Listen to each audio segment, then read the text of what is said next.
The day my husband finally believed I never wanted his money was the day his doctor quietly told him I was running out of time. Everyone in the city knew the name Damian Moretti.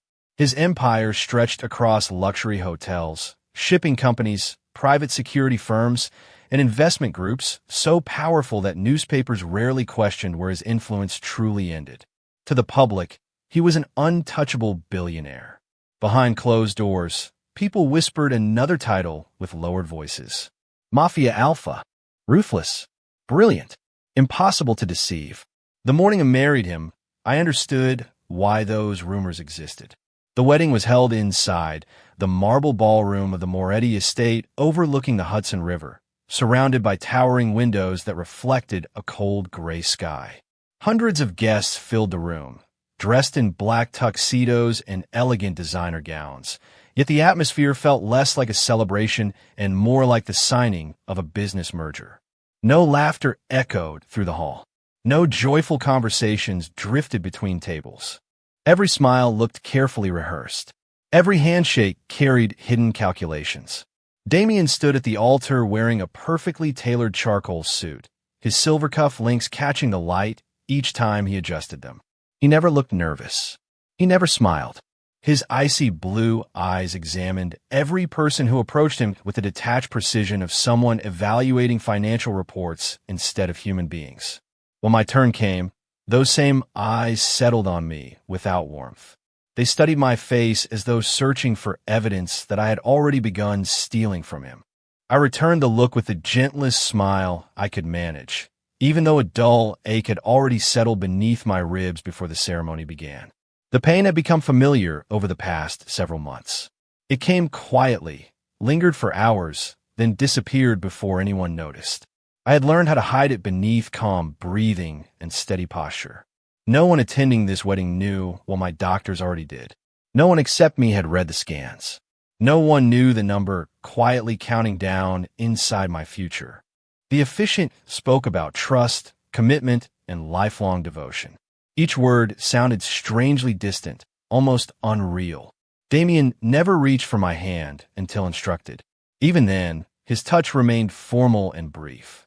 His wedding band slid onto my finger with mechanical precision, as if completing another legal transaction before the next scheduled meeting. Cameras flashed. Guests applauded politely. Somewhere across the ballroom, crystal glasses clinked together. It looked like the beginning of a fairy tale in every photograph. It felt nothing like one. During the reception, Damian finally spoke more than a few words to me. His voice remained calm enough that no one nearby could hear. "Whatever story convinced you this marriage would make you wealthy," he said while staring across the ballroom instead of at me, "don't mistake my cooperation for affection." I swallowed slowly before answering. I never expected affection. That finally earned a glance. His expression hardened. "Good. Then we're already in agreement." He walked away before I could respond, leaving me standing alone beneath a chandelier worth more than the apartment where I had grown up. Around me, guests whispered behind polite smiles. Some believed I had won the lottery by marrying Damian Moretti. Others assumed I had manipulated my way into the family. None of them knew I had signed documents earlier that morning refusing access to his fortune, his businesses, and every future inheritance connected to his name. The lawyers had seemed surprised. Damian never even looked at those pages. Why would he? In his world, everyone wanted something. Money explained every relationship. Wealth answered every question. I understood why he believed it. I simply wished he had been wrong about me. Later that evening, after the final guest departed, I wandered onto the estate's quiet stone terrace overlooking the river. Cool autumn air filled my lungs as another wave of pain spread across my chest. I gripped the railing until it passed, forcing myself to breathe normally before anyone could notice. Behind me, the glass doors opened. Damian stepped outside, stopping several feet away. "One condition," he said without emotion. "Stay out of my business, don't embarrass my family, and never ask me for money." I looked toward the dark water shimmering beneath the moonlight and answered with complete honesty, "I promise." He interpreted my calm acceptance as satisfaction. I accepted it because I already knew there were things far more valuable than money, and unlike Damian Moretti, I also knew exactly how little time I had left to protect them. 18 days passed before Damian and I shared breakfast at the same table. The Moretti estate was enormous, large enough that two people could live under the same roof without crossing paths if they wished. Every morning, the household staff prepared an elegant spread of fresh fruit, pastries, eggs, and imported coffee with flawless precision. Every morning, Damian reviewed financial reports while barely touching his food. Every morning, I quietly asked the kitchen to package whatever remained so it could be delivered to a neighborhood shelter a few miles away. I never mentioned it to Damian because I assumed he would not care. Unfortunately, someone else did. On the 19th morning, his chief of staff placed a folder beside Damian's plate. The household expenses have increased slightly, he explained.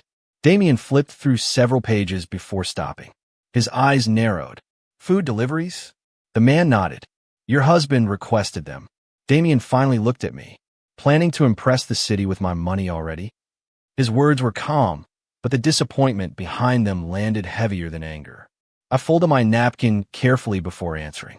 The meals were going to be thrown away. That was not my question. No, I admitted softly. It was not. He closed the folder. If you want donations made, submit a formal request. Do not make personal decisions using Moretti resources. I simply nodded. I understand. He mistook my silence for guilt. The truth was much simpler. I had stopped arguing with people long before I met Damian because time had become too valuable to waste proving who I really was. Later that afternoon, I visited the estate greenhouse tucked behind the Wester Gardens. It quickly became my favorite place on the property. The scent of rosemary, lavender, and citrus blossoms somehow made breathing easier, even on days when the pressure in my chest returned. An elderly gardener named Mr. Collins showed me how to trim roses without damaging new growth. We spent nearly an hour talking about weather, baseball, and the tomatoes he insisted always tasted better when grown at home. He never asked why I occasionally stopped speaking in the middle of the sentence just to catch my breath.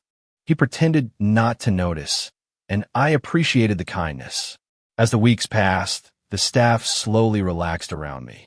I learned birthdays, favorite desserts, children's names, and retirement plans. I discovered that one of the security guards collected antique comic books, another was saving for nursing school, and a head chef secretly baked peach pies every Sunday because they reminded him of his grandmother in Georgia. None of these conversations changed the estate, but they changed my days. I wanted the people working there to feel seen because everyone deserved that much. Damian observed everything from a distance. One evening, he found two housekeepers laughing with me while decorating cookies for a charity bake sale in the kitchen. The laughter stopped the moment he entered. Everyone seems very comfortable, he remarked. They are wonderful people, I answered. They are employees, he corrected. Professional distance exists for a reason. After he left, the room fell silent again. I apologized to the staff, fearing I had accidentally caused trouble. They assured me everything was fine, but their smiles carried new caution. That night, another coughing spell forced me awake shortly after 2 o'clock. I hurried into the adjoining bathroom before the sound could travel through the bedroom walls. When it finally stopped, I rinsed the sink carefully and swallowed my medication with trembling hands. My reflection looked a little paler than it had only a month earlier. I practiced smiling anyway before returning to bed. The next morning, Damian noticed the unopened breakfast tray outside my room. Not hungry, he asked while fastening the cuff of his shirt. Just tired. His gaze lingered for a second. If you're trying to appear fragile, it will not influence me. I almost laughed, not because the accusation was funny, but because it revealed how impossible honesty had become between us. I know, I replied gently. Then take care of yourself for your own sake. It was the closest thing to concern I had heard from him since our wedding, yet it disappeared beneath the wall he immediately rebuilt around his voice. Before leaving for work, he added one final sentence without turning around. People always reveal what they truly want eventually. The front doors closed behind him. I remained standing in the silent foyer, wondering whether he would ever realize that the only thing I wanted could never be purchased, inherited, or negotiated because every sunrise quietly reduced the amount of time I still had left to spend beside him. By the time winter settled over New York, the Moretti estate looked like something printed on the front of a luxury holiday magazine. Fresh snow covered the stone pathways, evergreen garlands wrapped around every column, and warm lights glowed through towering windows each evening. From the outside, it looked like the perfect home. Inside, Damien and I still lived like respectful strangers sharing the same address. His days belonged to board meetings, investors, and endless phone calls. Mine revolve around quiet routines that help me forget the calendar hanging inside my doctor folder. Every Tuesday morning, I left the estate shortly after 8 o'clock with only one security vehicle following at a respectful distance. The staff assumed I attended charity meetings. Damien believed I was shopping. Neither was true. My destination was always St. Gabriel Medical Center on the east side of Manhattan. I checked in under my legal name, smiled politely at the reception desk, and spent the next several hours moving between blood tests, imaging appointments, and consultations that all ended with the same gentle expressions from doctors who were trying very hard to sound hopeful. My condition had not improved. It had slowly become more difficult to hide. The medication helped manage the pain, but it also left me exhausted. Some afternoons I returned to the estate and slept for hours before anyone noticed I was home. Other days, I forced myself to stay awake, unwilling to surrender even a single afternoon to illness. One Friday evening, I was arranging books in the library when a sudden wave of dizziness blurred my vision. I reached for a nearby bookshelf before my balance gave way. A crystal paperweight slipped from my hand and shattered against the hardwood floor. The sharp sound echoed through the room. Moments later, Damien stepped inside. His expression remained unreadable as his eyes moved from the broken glass to me. "Are you all right?" he asked. I nodded too quickly. I only stood up too fast. He glanced toward the medication bottle that had partially slipped from my coat pocket before I quietly pushed it back inside. "What are those?" he asked. "Just vitamins." He walked closer and extended his hand. "May I see them?" For a brief second, panic tightened inside my chest. The pharmacy label carried the name of my specialist. I smiled instead. "They are nothing important." His eyes hardened. "Interesting. What is?" I asked softly. People who have nothing to hide rarely refuse simple questions. He turned and left without waiting for an explanation. I remained alone beside the broken glass, realizing once again that silence always looks suspicious to someone who expected betrayal. The following week, my appointments became longer. My physician recommended beginning another treatment plan, explaining that while it could not promise a cure, it might slow the progression if my body responded well. I agreed without hesitation. Hope did not have to be guaranteed to be worth chasing. As I exited the hospital carrying a plain, white envelope filled with prescriptions and test results, I never noticed the black sedan parked across the street. Damien had finished a nearby business lunch earlier than expected. His driver stopped at a traffic light just as I stepped through the hospital entrance. Our eyes never met. He watched me speak with an older doctor before accepting the envelope with both hands. From inside his car, the scene appeared painfully ordinary. A healthy, young husband leaving a private consultation. Nothing more. "Follow him?" his driver asked quietly. Damien looked away before the light changed. "No," he answered after several seconds. "If he wants secrets, let him keep them." Yet the image lingered throughout the afternoon. That evening he found me reading near the fireplace with a blanket across my lap.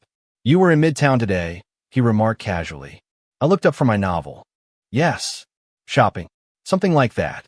The answer was technically true. I had picked up medication before leaving the hospital. Damien poured himself a cup of coffee without another word, but I noticed the faint disappointment crossing his face. In his world, incomplete answers usually protected dishonest intentions. He had no reason to imagine they could also protect someone from unnecessary worry. After he left the room, another cough escaped before I could stop it. I covered my mouth with a handkerchief and waited until the moment passed. When I looked down, a tiny crimson stain stared back at me. I folded the fabric carefully before anyone could see it, slipped it into my pocket, and whispered to myself with the smallest smile I could still manage, just a little longer. The annual Moretti Foundation Winter Gala arrived in early December, transforming the estate into a sea of polished marble, fresh white roses, and glittering chandeliers. The event attracted governors, executives, philanthropists, and influential families from across the country. Every guest arrived dressed to perfection, smiling for photographers before stepping into a ballroom where every conversation carried hidden intentions beneath polished manners. Damien had informed me weeks earlier that my attendance was expected. "Appear beside me," he had said while adjusting his tie before leaving for work. "Smile when necessary. Beyond that, there is nothing else required." I simply nodded. By now I understood the role everyone expected me to play. I was the elegant husband standing beside the powerful Alpha, another carefully selected piece completing the Moretti image. As guests filled the ballroom, I greeted them with quiet courtesy, remembering names, asking about families, and thanking donors for supporting children's hospitals and community programs. It felt natural to me. Genuine kindness required very little effort. Several elderly guests stayed longer than expected simply because someone had taken time to listen to them. One retired teacher spent nearly 15 minutes telling me about her former students. Another donor proudly showed photographs of his grandchildren. I enjoyed every conversation. Across the room, Damien noticed. Unfortunately, someone else noticed as well. During dinner, a wealthy investor approached Damien with a friendly smile. "Your husband certainly understands networking," he joked. "He has already charmed half the room. I suppose that is one way to secure the future." The remark was meant lightly, but Damien's expression changed almost imperceptibly. The old suspicion returned to his eyes. After the meal ended, the foundation announced several new charitable projects. I quietly stepped away from the crowd and visited the children's art exhibition displayed in a smaller gallery beside the ballroom. Every painting had been created by young patients receiving long-term medical treatment. Bright suns, colorful forests, family portraits, and handwritten dreams filled the walls. I smiled at each one, remembering how hope often appeared strongest in people carrying the heaviest burdens. Without thinking, I filled out a donation card using money from my personal savings account, an account I had built long before marrying Damien. I asked that the contribution remain anonymous.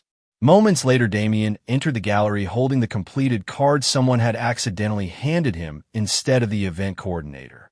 His eyes settled on the amount before lifting toward me. "A generous donation," he observed. "I wanted to help." "Using your own account?" he asked. "Yes." He studied me for several silent seconds before speaking again. "Or is this another performance designed for everyone watching?" The words landed harder than I expected. "No, unyielding." "Then explain why every important person in this room suddenly believes you are the most compassionate member of the Moretti family." I looked around the gallery where several guests had unknowingly begun listening. "I was only speaking with people." "Exactly," Damien replied. "You understand image remarkably well." His voice never became loud, but the calm certainty inside it hurt more than anger. "You have been earning trust from my staff, my associates, and now my guests since the day you arrived. Should I believe none of that was intentional? I could have explained everything. I could have shown him the legal papers rejecting his inheritance, the hospital bills hidden inside my desk, the shrinking balance in my own savings account, and every prescription tucked carefully inside my nightstand. Instead, I simply lowered my eyes. "I'm sorry if I disappointed you." The answer only deepened his misunderstanding. Damien interpreted my silence as quiet admission rather than exhausted surrender. Without another word, he placed the donation card back in my hand and walked away. The evening continued as though nothing had happened. Music filled the ballroom. Cameras flashed. Guests laughed over expensive desserts. Yet I could no longer find the energy to smile. Shortly before midnight, I slipped outside onto the snow-covered terrace where cold winter air eased the pressure building inside my chest. Another coughing spell forced me to brace myself against the stone railing until it finally passed. I closed my eyes, breathing carefully unaware that through the tall ballroom windows Damien briefly glanced outside. He saw only my silhouette standing alone beneath falling snow before another guest interrupted him with business. He looked away without realizing that only a few feet beyond the warm lights of the celebration, the person he believed wanted everything he owned was quietly struggling simply to remain standing. The morning after the gala, the mansion returned to its usual silence. Fresh snow still covered the gardens beyond the breakfast room windows, softening the sharp lines of stone statues and trimmed hedges. Overnight, dozens of newspapers had published photographs from the foundation event. Some praised the Moretti family's generosity. Others analyzed donations, political connections, and business partnerships hidden beneath elegant smiles. I ignored them all. Newspapers had never changed anyone's heart. At breakfast, Damien sat across from me, as usual, scanning the financial section while drinking black coffee that had already gone cold. Neither of us mentioned what had happened inside the gallery. Halfway through the meal, his assistant entered carrying a leather portfolio. "There is one item requiring your attention." Damien accepted the folder without looking up. His eyes moved quickly across several pages before stopping. "The Children's Hospital?" "Yes, sir. The foundation received another anonymous contribution this morning." He closed the folder. "So, the accounting department traced the transfer." Only then did Damien lift his head. "It came from Mr. Moretti's personal household." His gaze settled on me. "I thought you said yesterday the donation came from your own savings." "It did. The transfer originated from this estate." I frowned. "That shouldn't be possible." The assistant cleared his throat politely. "Our finance office automatically routed the transaction through the family foundation because the event was hosted under the Moretti name." Silence settled between us. Damien studied me for several long seconds. "You could have corrected the mistake. I only learned about it now. You expect me to believe that?" "I don't expect anything." The answer frustrated him more than denial would have. He closed the folder and pushed it aside. "Return the amount to his personal account." The assistant hesitated. "The hospital has already allocated the funds." "Then replace it. I don't want my name attached to a donation someone else paid for." The room became unexpectedly quiet. For the first time since our marriage, Damien looked almost uncertain. "You would rather lose the public credit?" I smiled faintly. "The children don't know whose name was on the transfer. They only know someone cared enough to help." His expression remained unreadable. He returned to his newspaper, yet he did not turn another page for the rest of breakfast. 3 days later, the first major snowstorm of the season reached Manhattan. Most of the household remained indoors while thick white flakes erased the gardens beyond the windows. I spent the afternoon helping Mr. Collins move delicate potted citrus trees deeper inside the greenhouse before the temperature dropped further. "You'll ruin those gloves," he laughed as I brushed soil from my sleeves. "They're only gloves. They're expensive gloves. They still wash." The old gardener shook his head with amused resignation. "You don't act much like someone living in this house." I looked around at the rows of rosemary and lavender. "I don't suppose flowers care where people live." He chuckled. "No, they only know who waters them." We continued working until the last tree had been secured. When I finally straightened, a familiar wave of dizziness swept through me. It passed quickly, too quickly for anyone to notice. Or so I believed. From the second-floor study overlooking the western gardens, Damien happened to glance outside while finishing a phone call. His eyes found the greenhouse below. Through the fog glass, he watched me remove my scarf and wrap it around Mr. Collins' shoulders after the elderly gardener began rubbing warmth back into his hands. Mr. Collins protested. I laughed. Eventually he accepted. Damien watched the exchange without expression. When the call ended, he remained standing by the window longer than necessary. "Sir," his secretary waited beside the door. He answered without turning away from glass. "How long has Collins worked here?" 38 years. "And my husband?" "Just over 3 months." Another pause. It seems Collins smiles more now. The secretary allowed herself the smallest smile. "I believe many people do." Damien said nothing. He simply returned to the documents waiting on his desk, though the image of my scarf resting around the old gardener's shoulders followed him through every meeting that afternoon. The following Tuesday, St. Gabriel Medical Center smelled exactly as it always did. Disinfectant, coffee, and quiet hope. Dr. Harris reviewed the newest scans with careful patience. He had learned not to rush difficult conversations. The treatment slowed one area. He pointed gently toward the images. But another has progressed. I nodded. I expected that. We can adjust the medication. I'd like that.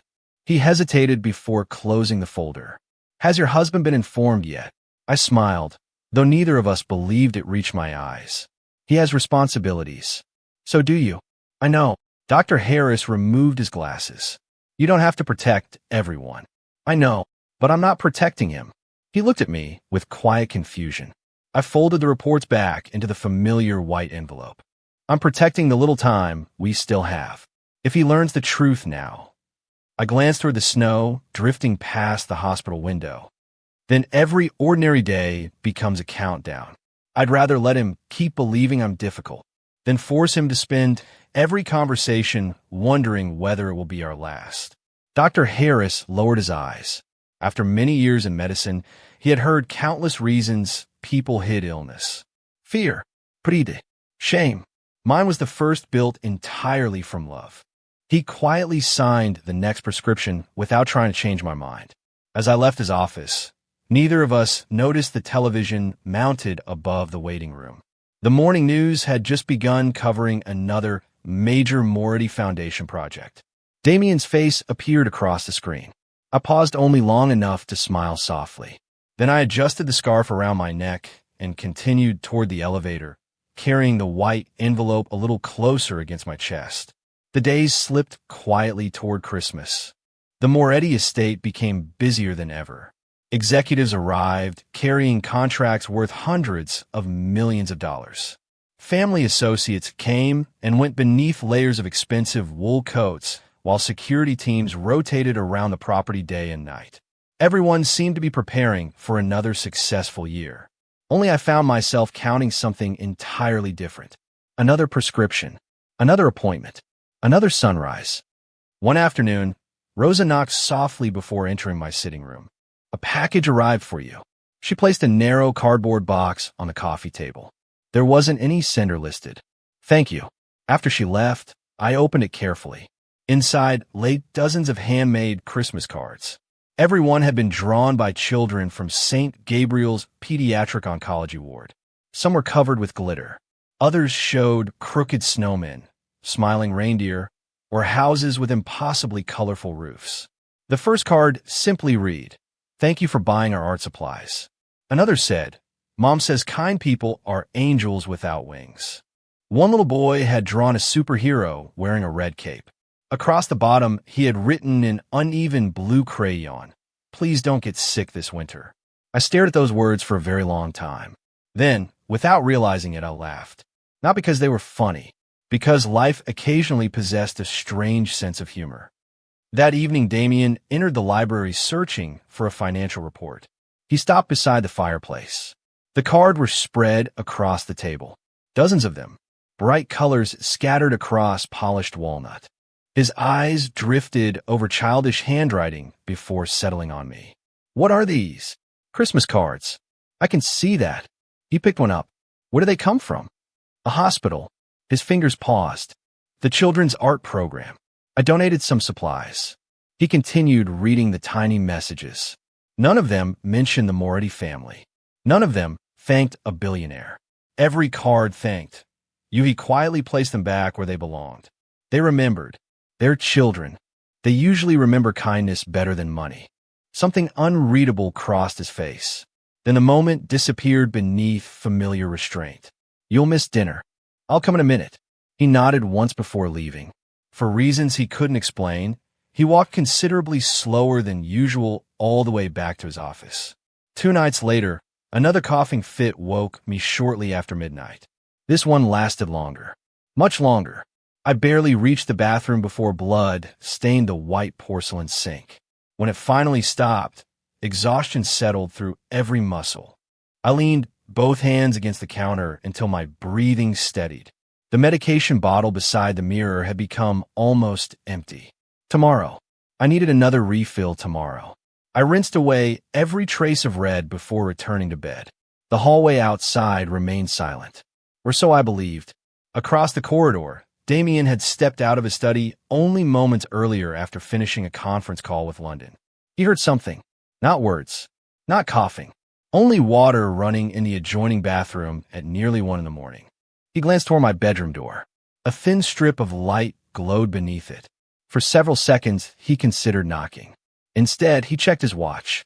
1:14 a.m., his expression hardened almost automatically. Another secret. Another unexplained absence. Without another thought, he returned to his office. Yet even while reviewing acquisition reports until dawn, his concentration wandered back to the light beneath my door. Why had I been awake? Why had the water run so long? Why had I looked so tired recently? None of the questions had answers, so he buried them beneath work. It was what Damien Moretti had always done with things he could not control. 3 mornings later, the answer arrived in the smallest possible way. Not through doctors, not through medical files, not through confessions, through breakfast. The dining room smelled of fresh coffee and warm cinnamon. I reached for the teapot just as another sharp pain tightened beneath my ribs. Only for a second, only long enough for my fingers to lose their strength. The porcelain teacup slipped. It struck the saucer with a sharp crack before tipping onto the white tablecloth. Amber tea spread across embroidered linen like spilled sunlight. I'm sorry. I immediately reached for a napkin. Before I could clean the mess, another hand gently stopped mine. I'll do it. I looked up. Damien had already taken the cloth from one of the servants. Without saying a word, he blotted the tea himself. The room fell completely silent. Even the household staff looked stunned. When the table was clean, he returned the napkin to the butler. It was an accident. No one moved. No one spoke. Finally, I managed a quiet, "Thank you." He didn't answer immediately. Instead, he looked at the teacup, then at my hand. It was trembling, very slightly, so slightly that almost anyone else would have missed it. Almost anyone. But Damien missed very little. He lifted his eyes to mine. "You've been shaking lately." My heartbeat skipped once. "I've just been tired." The answer came easily. Too easily. He studied me for another moment before giving a small nod. "I see." But he didn't. Not even close. And somehow, that frightened me far less than the possibility that one day he finally would. The following weekend, the Moretti family hosted a small Christmas luncheon for several longtime business partners and close relatives. Unlike the winter gala, there were no reporters waiting outside the gates and no cameras following every conversation. It was meant to be private. Damien preferred it that way.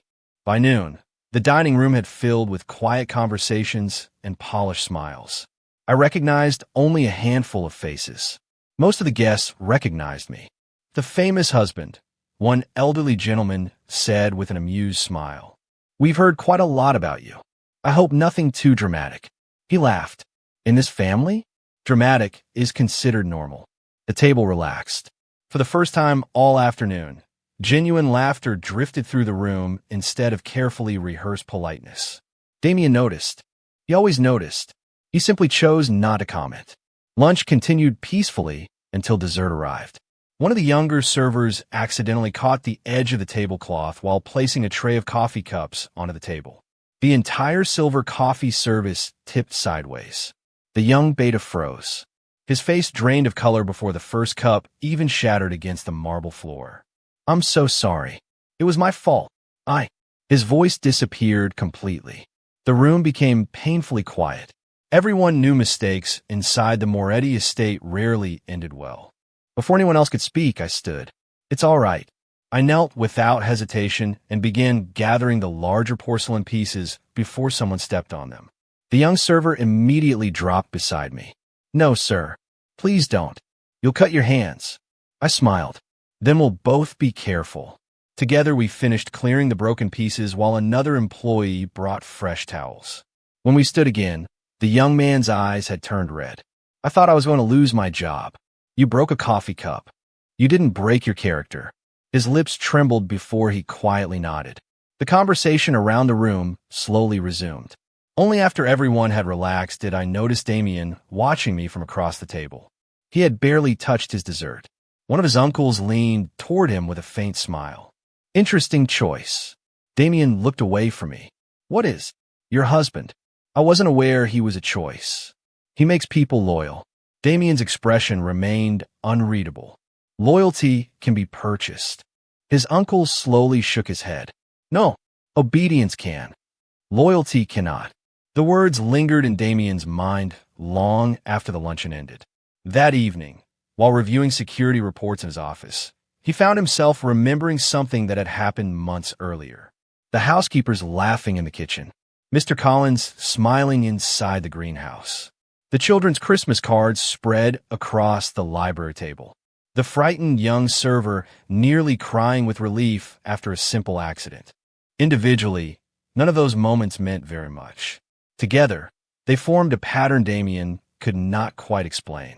People worked harder around fear, yet somehow they smiled more around me. He closed the report without realizing he had read the same page 3 times. Across the estate, I sat beside the bedroom window watching snow fall across the gardens. Another envelope from St. Gabriel rested unopened beside me. I already knew what it contained. Another appointment. Another adjustment to my medication. Another reminder that time continued, moving whether I acknowledged it or not. I placed the envelope inside the bottom drawer without opening it. Some truths became no easier simply because they arrived inside fresh paper. A soft knock interrupted the silence. Come in. Rosa stepped inside, carrying a small tray. I noticed you skipped most of dinner. I wasn't very hungry. I thought perhaps tea would help. She placed the cup beside me before hesitating. May I ask you something? Of course. Why do you always smile? The question surprised me enough that I laughed quietly. Doi. You do, even on difficult days. I looked through the window where snowflakes drifted beneath the garden lights. My mother used to say people carry enough burdens they cannot see. If I can make someone's day feel even a little lighter, I'd rather do that. Rosa remained silent. After a long moment, she asked softly, And who makes yours lighter? For the first time in many weeks, I didn't know how to answer. Because the truthful answer frightened even me. Sometimes it was Damien. Not through words, not through affection, but through tiny moments he probably never remembered. A cup of coffee placed where he knew I liked to sit. A car waiting when the weather turned bad. A quiet reminder to bring a coat before leaving the estate. Small things. Ordinary things. Things he likely considered nothing more than habit. Yet to someone counting days instead of years, ordinary kindness had become extraordinary. I wrapped both hands around the warm teacup. I suppose I've become grateful for very small miracles. Rosa smiled gently before leaving the room. Outside, snow continued falling without making a sound. Downstairs, Damien crossed the foyer on his way back from the office. As he passed the staircase, he happened to glance toward the second-floor landing. The light beneath my bedroom door was still on. He stood there for only a second before continuing toward his own room. Neither of us realized that, by this point, we had quietly begun paying attention to each other in all the ways that mattered, while still misunderstanding the one truth capable of changing everything. The next Tuesday arrived wrapped in freezing rain instead of snow. Dark clouds hung low above Manhattan, turning the city the color of wet stone. As always, my driver stopped outside St. Gabriel Medical Center just before 8:30. I'll wait here, sir, the security officer said politely. Thank you. Inside, nothing had changed. The receptionist greeted me by name. The volunteer at the information desk smiled as she handed a stuffed bear to a little girl waiting for surgery. Somehow hospitals developed their own rhythm. People learned to celebrate ordinary mornings because no one could promise extraordinary tomorrows. Dr. Harris looked more tired than usual. He studied my newest blood work for several moments before removing his glasses. I wish I had better news. I smiled gently. I know, the treatment is slowing some symptoms, but not enough. He nodded. I'm afraid not. For a few seconds, neither of us spoke. Finally, he slid another prescription across the desk. I'd like you to rest more. I'll try. I mean it. So do I. He looked at me with quiet concern.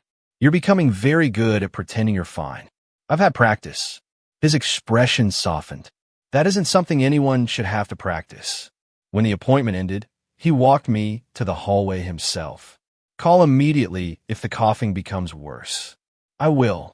Even as I answered, we both knew I probably wouldn't. I disliked worrying people. It felt selfish somehow. Outside the hospital, the rain had become heavier. The security officer hurried forward with an umbrella. Halfway back to the car, I noticed a familiar figure struggling to carry several grocery bags toward a nearby bus stop. Mrs. Alvarez, one of the elderly volunteers from the pediatric ward. She visited children every Tuesday afternoon with handmade blankets she knitted herself. Without thinking, I walked over. May I help you? She looked up and laughed with relief. My hero has arrived. They're heavier than they look. Together, we carried the bag beneath the shelter. I heard one of the little boys finally went home, I said.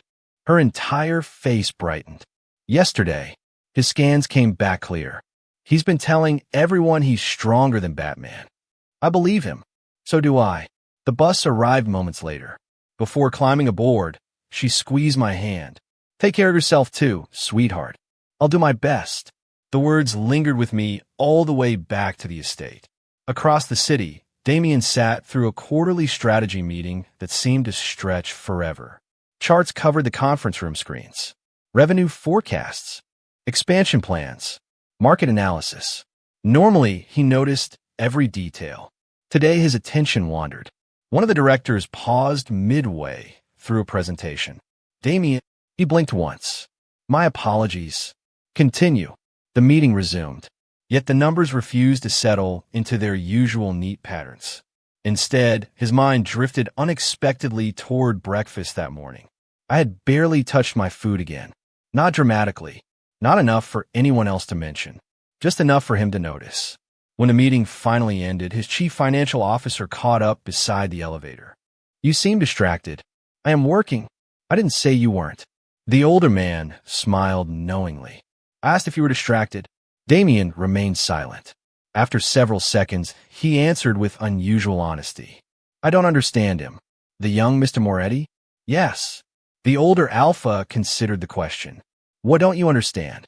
He asks for nothing. He spends almost nothing.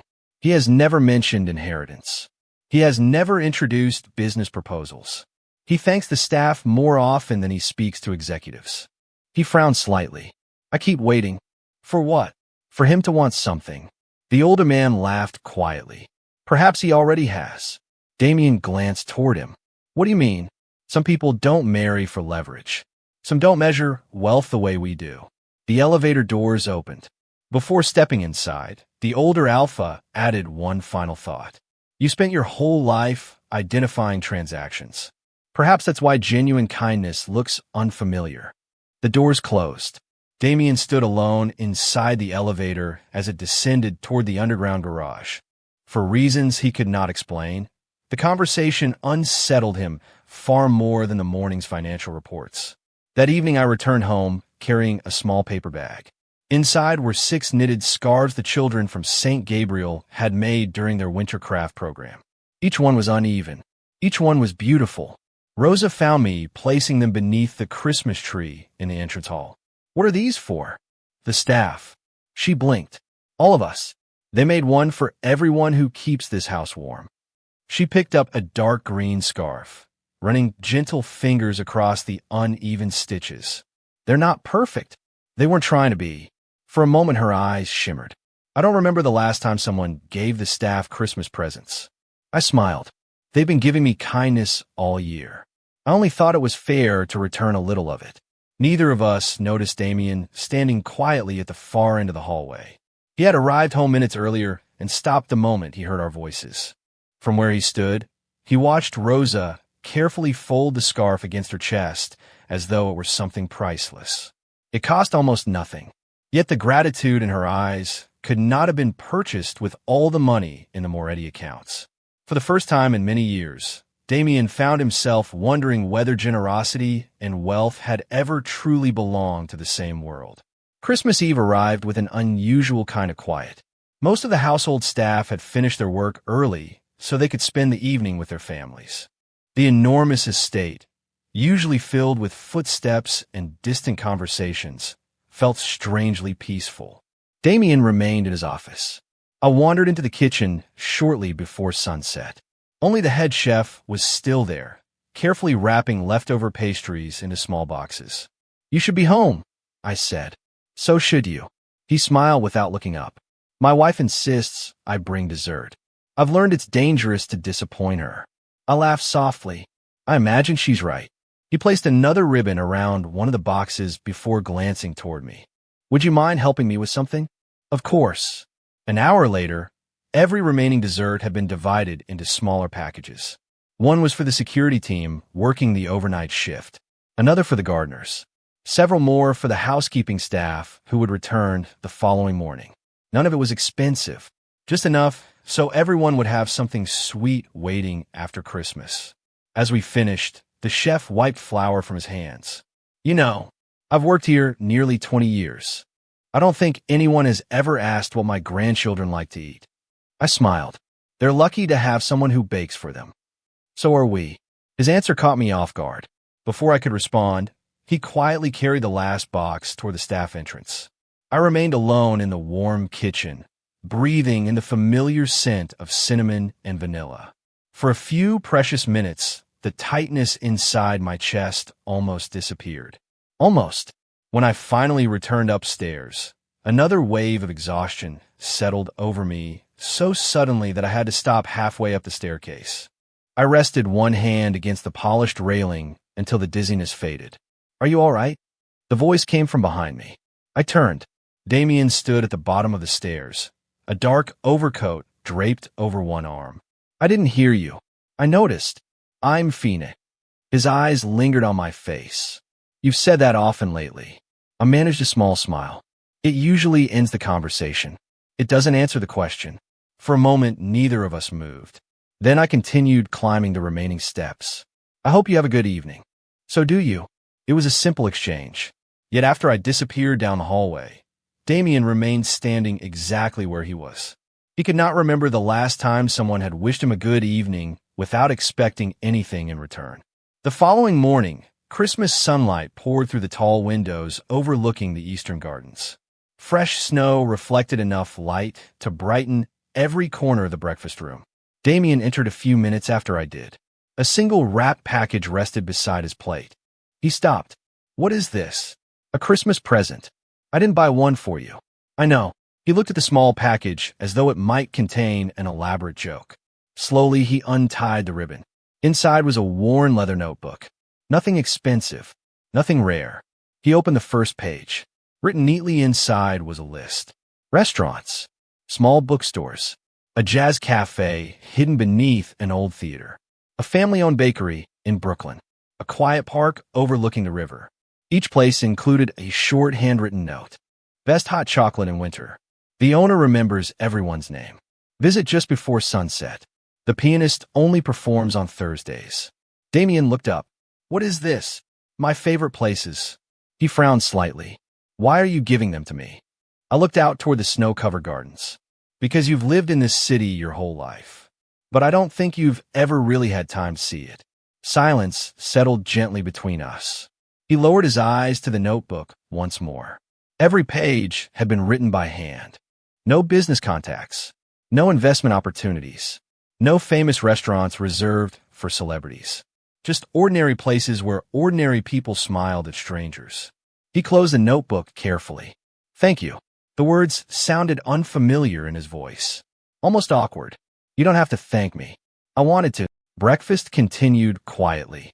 For the first time since our marriage, the silence no longer felt cold.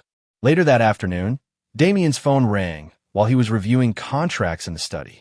It was the head of household security. "Sir, I thought you should know." "What is it?" "Mr. Moretti left the estate about an hour ago." Damien glanced at the clock. "St. Gabriel again?" "No, sir." There was a brief pause. He requested we stop at 3 different apartment buildings before returning. Damien frowned. "Why?" The staff reported he delivered Christmas food boxes to several elderly residents. He stayed less than 5 minutes at each address, and he instructed them not to mention his name. The line grew quiet. Finally, Damien asked the question that had begun visiting him more and more often. Did anyone recognize him? No, sir. They only thanked the security officer for helping carry the boxes. After the call ended, Damien remained seated behind his desk. His eyes drifted toward the leather notebook still resting beside his paperwork. For years, he had believed generosity was measured by the size of a donation. Now he found himself thinking about anonymous food deliveries, handmade scarves, children's drawings, and a notebook filled with places that had no market value at all. Outside the study window, I stepped out of the car, carrying the last empty box. I looked tired, far more tired than I realized. Damien watched from the second floor as I paused in the courtyard, closed my eyes for a single moment, then drew a slow breath before forcing another gentle smile onto my face. He could not hear the cough I swallowed before entering the house. He only saw someone trying very hard to look as though everything was still all right. For reasons he could not explain, that smile stayed with him long after darkness settled over the estate.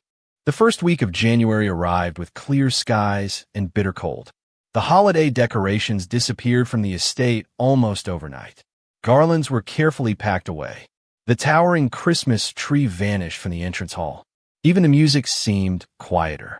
Everything returned to routine. Everyone except me. The newest medication left a faint metallic taste that lingered for hours. Some mornings I woke already exhausted. Other mornings, I convinced myself I felt stronger until climbing a single flight of stairs proved otherwise. I became better at hiding both. One afternoon, Rosa found me sitting alone in the greenhouse. The winter sun filtered softly through the glass ceiling, warming the rows of herbs and citrus trees. You've been spending more time here. It helps me breathe. She nodded as though she understood more than I had actually said. I brought you some tea. Thank you. She placed the cup beside me before looking toward the snow-covered gardens outside. The staff have been talking. I smiled. I hoped that's a good sign. They've been trying to decide which flowers should bloom first in the spring. I looked at the empty rose beds beyond the glass. I hope they choose the roses. They already have. Her smile carried unexpected warmth. They said you would like that. For a long moment, neither of us spoke. The greenhouse remained filled only with birdsong drifting faintly through the glass. I don't think I've ever seen Mr. Collins so excited for spring, Rosa added. He says the roses need someone to admire them. They'll bloom whether I'm here or not. The words escaped before I realized what I had said. Rosa's expression changed ever so slightly. She lowered her eyes. I'm sure they will. Neither of us mentioned the sentence again. Across the estate, Damien was preparing to leave for an afternoon meeting when he noticed Mr. Collins directing several gardeners around the western lawn. Large wooden markers had been placed beside each flower bed. Curious, Damien stepped outside. What are these? Mr. Collins smiled proudly. The spring planting plan. Damien glanced across the sketches. Every section had been carefully labeled. White roses, lavender, hydrangeas, English climbing roses near the greenhouse entrance. You've redesigned the entire garden. Well, the old gardener rubbed the back of his neck. It wasn't exactly my idea. Damien looked up. Mr. Moretti drew it. He said the greenhouse deserved to have spring arrive before the rest of the estate. Damien studied the simple pencil sketches for several quiet seconds. The handwriting was unmistakably mine. Tiny notes filled the margins. Plant these where the morning sun reaches first. Leave space for birds. Keep the lavender near the benches because the scent helps people relax. He folded the papers carefully before handing them back. It will be beautiful. Mr. Collins smiled. I think so too. As Damien walked back toward the house, he found himself looking at the gardens differently. For years he had seen landscaping, property value, maintenance costs. Now, without understanding why, he noticed where the morning sunlight fell first. That evening, the estate hosted a private dinner with several international investors. The conversation revolved around acquisitions, shipping routes, and market forecasts. I attended because protocol required it. Halfway through the main course, one of the investors turned toward me. Mr. Moretti, I've been meaning to ask, how have you adjusted to this lifestyle? I set down my fork. I'm still learning. It must be difficult. Most people would be overwhelmed. I laughed softly. I think every life feels ordinary once you've lived it long enough. Several guests smiled. The investor nodded thoughtfully. I expected a different answer. What kind? Something about luxury. I glanced toward the tall windows where snow drifted quietly beyond the glass. I've discovered luxury has very little to do with expensive things. What does it have to do with? The answer came almost automatically. Having enough time to enjoy ordinary moments. The table grew unexpectedly quiet. No one knew why those words sounded heavier than they should. No one except me. Damien looked at me across the table. Something in my voice lingered with him long after the conversation moved on. It was not sadness. It was certainty. Later that night, after the guests had gone, Damien remained alone in his study. The house had fallen silent again. He loosened his tie and opened the leather notebook I had given him at Christmas. A folded piece of paper slipped from between two pages. He frowned. He was certain it had not been there before. Slowly, he unfolded it. It was a receipt, not from a luxury boutique, not from an exclusive restaurant. It came from a small independent bookstore in Brooklyn. The date was nearly 6 months old. Across the bottom, written in my familiar handwriting, were only 8 words. Some stories deserve another ending if we're brave enough. Damien read the sentence twice, then a third time. He had no idea what story I had been talking about. Yet for reasons he could not explain, the words settled somewhere deep inside him. Outside, the lights in my bedroom remained on long past midnight. I sat quietly beside the window, reading a novel I had already finished twice before. The story ended happily every single time. I wondered, not for the first time, whether real life ever offered people the same kindness. The following Thursday began like every other Thursday. Damien left before sunrise. His schedule included meetings with 2 international investors, a board review, and a charity luncheon that had been arranged months earlier. Mine included another appointment at St. Gabriel. By now, even the security team knew the route without asking. The drive across the city passed in comfortable silence. When we reached the hospital, the driver stepped out first to open my door. "I'll be right here, sir." "Thank you." Inside, Dr. Harris greeted me with the same patient smile he always wore before delivering difficult news. He reviewed my latest scans for a long time, long enough that I already understood the answer before he spoke. "The medication isn't giving us what we hoped." I nodded quietly. "I know. We can continue. It may give you a little more time." The sentence lingered between us. A little more time. Not enough. Just more. "I'd like to keep trying." "I thought you would." He closed the file gently. "Has your husband asked any questions yet?" I smiled. "He asks different questions." "What kind?" "Why I skip breakfast? Why I get tired? Why I smile?" Dr. Harris lowered his eyes. "And your answers?" I tell him enough to keep him from worrying. He looked at me with quiet disbelief. "I don't think that's what's happening anymore." The word stayed with me all afternoon, because somewhere deep inside, I feared he might be right. When I returned to the estate, I found the library unusually bright. Damien was already home. That alone was unexpected. He rarely returned before evening. "You finished early." "So did you." I smiled. "I suppose I did." He closed the book he had been reading. "I canceled 2 meetings." "For work?" "No." The answer surprised both of us. I was tired. For a brief moment, neither of us knew what to say next. Finally, I walked toward the fireplace. The flames crackled softly, filling the silence without asking anything from it. "You've started reading." I nodded toward the novel in his hand. He glanced at the cover. "It was on your desk." I was curious. "What do you think?" He considered the question. "The characters spend too much time misunderstanding each other." I laughed before I could stop myself. "They do. It's frustrating. Very." He looked at me for another moment. "I don't understand why they never simply tell the truth." The smile slowly faded from my face. "Sometimes the truth changes how people look at you. And sometimes you'd rather keep the way they look at you now." His gaze remained steady. "Even if it's wrong?" I looked into the fire. Especially then, the room fell silent once more. Outside, Snow began falling again. Soft, steady, almost invisible against the gray afternoon sky. Damien watched the fire for several minutes before speaking again. I've been unfair to you. The words were so unexpected that I almost believed I had imagined them. He continued before I could answer.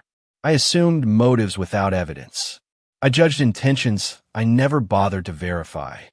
He let out a slow breath. I don't know whether I was right, but I know I wasn't kind. I looked at him quietly. This wasn't an apology. Not yet. It was something smaller. Something much harder for a man like Damien. It was doubt. I appreciate you saying that. He nodded once. So do I. That evening we shared dinner together for the first time without discussing schedules, charity events, or business obligations. The conversation wandered unexpectedly. He asked where I had grown up. I asked why he always drank black coffee. He admitted he had never learned how to cook. I confessed that I burned pancakes almost every Sunday before finally getting them right. He actually smiled. Only for a second. It disappeared almost immediately. But I saw it. So did Rosa, who happened to walk through the dining room, carrying fresh tea. She looked away at once, pretending not to notice. After dinner, Damien insisted on walking me to the staircase. You look exhausted. I'll sleep. You've been saying that for months. I laughed softly. It usually works. He looked as though he wanted to ask another question. Instead, he simply said, "Good night." "Good night, Damien." It was the first time I had spoken his name aloud since our wedding. He stopped halfway across the foyer. Something about hearing his name in my voice felt strangely unfamiliar. Not because no one used it, because no one had spoken it with such quiet warmth in a very long time. Upstairs, I closed my bedroom door and leaned against it until another violent coughing fit finally escaped. This time it refused to stop. By the time I reached the bathroom, crimson stained the white porcelain before I could turn away. I gripped the edge of the sink, waiting for the dizziness to pass. When it finally did, I looked at my reflection. The person staring back seemed older than he had only a few weeks before. I rinsed the basin carefully, washed the blood away, swallowed another tablet with shaking hands. Then I practiced smiling again before turning off the bathroom light. Across the hallway, Damien stood outside his own bedroom with one hand still resting on the doorknob. He had heard nothing. Not the coughing, not the running water, only silence.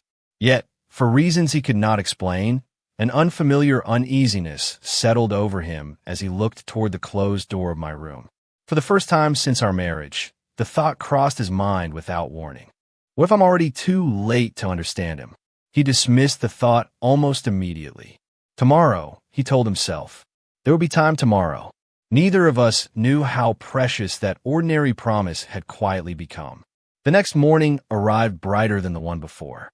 Sunlight reflected off the fresh snow, filling the breakfast room with a soft winter glow. For the first time in weeks, Damien was already seated when I entered. The newspaper remained folded beside his plate. His phone lay face down. He looked up as I approached. "Good morning." The greeting caught me by surprise. "Good morning." A servant stepped forward to pour coffee. Before he could reach my cup, Damien spoke quietly. "Thea." The servant paused. "Sir, my husband prefers tea in the morning. Bring him tea instead." The young servant nodded immediately. I looked at Damien. "You remembered. You've never actually finished a cup of coffee. You only drink it when someone serves it." A small smile escaped me. I suppose that's true. Breakfast continued peacefully. No acquiescence. No careful remarks about money. No reminders about appearances.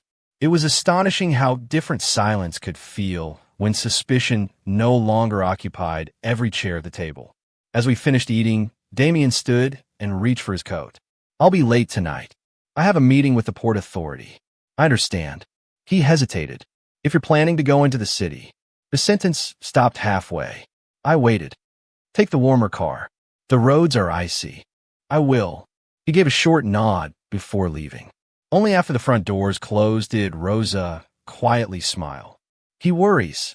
I looked toward the empty doorway. He'd probably deny that. So would you. Neither of us argued. That afternoon, I visited a small independent bookstore tucked between a florist and an old music shop in Brooklyn. The owner greeted me the moment I stepped inside. "You're back." I promised I would be. "I saved something for you." He disappeared into a narrow aisle before returning with a beautifully illustrated children's book. It arrived yesterday. I carefully turned the pages. Every illustration showed ordinary people performing quiet acts of kindness. Nothing dramatic, nothing heroic, just neighbors helping neighbors, families eating dinner together, children planting trees. I'll take it. I knew you would. He wrapped the book in plain brown paper. Is it another gift? Yes. For someone special? I thought about the question longer than I expected. I hope so. Back at the estate, I carried the package toward the library. Damien wouldn't return until late. I placed it carefully on the shelf beside the leather notebook I had given him at Christmas. No card. Not even. Just the book. When Damien finally came home that evening, the house had already fallen quiet. He loosened his tie as he entered the library to retrieve a contract he had forgotten earlier that morning. Instead, he noticed the package. His name wasn't written anywhere. Neither was mine. Only a small note tucked beneath the twine. For whenever you finally have time to read something that isn't about business. He stared at the sentence for several moments before untying the string. Inside was the children's book. He almost smiled. Almost. He carried it into his study without really knowing why. An hour later, the contract still sat unopened on his desk. Instead, he found himself turning one illustrated page after another. The stories were simple. A little girl sharing an umbrella. A baker leaving fresh bread outside a lonely neighbor's door. An old man planting an apple tree he knew he might never see fully grown. Each story ended with the same quiet message. Kindness always reaches farther than we imagine. Damien closed the book slowly. He could not remember the last time he had read something that asked nothing from him except to feel. A gentle knock interrupted his thoughts. Come in. Rosa stepped inside. I'm sorry to disturb you. Mr. Collins wanted me to let you know the roses have started growing. Damien looked up. In January? Only the first shoots. He seemed very excited. Almost without thinking, Damien stood. I'll go see. The greenhouse was warm despite the cold outside. Rows of green shoots had begun pushing through the dark soil exactly where the planting plans had marked them. Mr. Collins looked up as Damien entered. They're early this year. They usually wait another few weeks. Damien crouched beside the nearest flower bed. Tiny green stems had broken through the earth. Fragile, determined, alive. He'll be happy.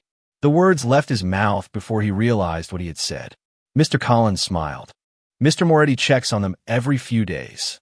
He says spring always begins before anyone notices. Damien reached out, stopping just short of touching one of the new shoots.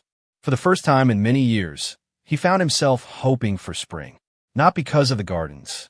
Because he wanted the man who had imagined them in bloom to still be there when the first roses finally opened. January slowly surrendered to February. The city remained wrapped in cold mornings and early sunsets. But somewhere beneath the frozen ground, spring had already begun its quiet work. The Moretti estate had changed in ways no one could quite explain. The staff still carried out their duties with flawless professionalism.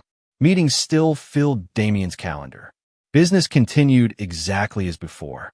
Yet something subtle had shifted. People smiled more often. Even Damien noticed it.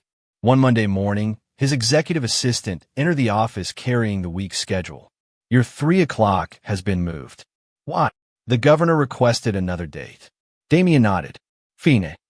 There is also one personal matter. He looked up. What personal matter? The staff have been asking whether Mr. Moretti will attend the spring planting. Damien frowned. The spring planting? Mr. Collins begins every season by planting the first rose. It has apparently become important. To whom? The assistant smiled politely. Everyone. After she left, Damien remained seated for several moments. He had owned the estate for years. He had approved landscaping budgets worth millions. Yet no one had ever asked whether he planned to attend the planting of a single flower. That afternoon, he found Mr. Collins inside the greenhouse, preparing new trays of seedlings. Do you really hold a ceremony? The old gardener laughed. Ceremony is too grand a word. We simply plant the first rose. What? Mr. Collins looked genuinely surprised. Because someone has to believe winter is ending. The answer stayed with Damien long after he returned to the house. That evening, I was arranging several books in the library when another wave of dizziness passed through me. It arrived suddenly, stronger than before. I closed my eyes until the room steadied. When I opened them again, Damien was standing in the doorway. "You nearly fell." I caught myself. "You've been saying that more often." I smiled gently. "I suppose I have." He walked toward me, stopping only an arm's length away. For a brief moment, it seemed as though he intended to reach for my elbow. Instead, he folded his hands behind his back. "You don't have to stand all the time. I like arranging books. They'll still be there tomorrow." The sentence made me laugh quietly. "I imagine they will." He studied my face with an expression I had never seen before. Not suspicion, not frustration. Concern. Real concern. "You've lost weight." The observation came softly. I looked down at my sweater. "Maybe a little. You should speak with a doctor." The words settled gently between us. My heart tightened. "I already have." It was the most truthful answer I had given him in months. He nodded, apparently satisfied. "I'm glad." Neither of us realized how differently we understood the same sentence. The following Saturday, the estate welcomed several children from a local community center for the annual winter reading program. The library, usually quiet enough to hear turning pages, suddenly filled with excited voices. I spent the morning reading stories while children crowded around oversized armchairs and colorful blankets spread across the floor. One little girl climbed into my lap halfway through the second book. Another insisted on showing me every drawing she had made during the week. Their laughter echoed through the room.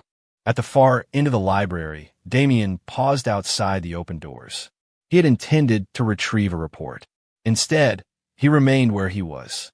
One of the boys tugged gently on my sleeve. "Mr. Moretti, can you read the dragon story again? The dragon has the funny voice." I lowered my voice dramatically. "The dragon?" He was deeply offended. The children burst into laughter. Even I couldn't stop smiling. Without realizing it, Damien smiled too. Only a fraction. Only for a second. But one of the housekeepers noticed. She looked away immediately, pretending to dust a nearby shelf. Some moments deserved privacy. When the reading finally ended, the children rushed toward the waiting buses outside. The little girl who had sat beside me all morning suddenly ran back. She wrapped both arms around my waist. "Thank you." Before I could answer, she hurried away laughing. I watched the buses disappear beyond the front gates. I think they enjoyed themselves. Damien's voice came quietly from behind me. I turned. I think I did too. He looked toward the empty driveway. "You seem happiest around children. They remind people what matters." "And what is that?" I thought for a moment. "Time. They never waste it pretending to be someone else." The answer settled heavily inside him.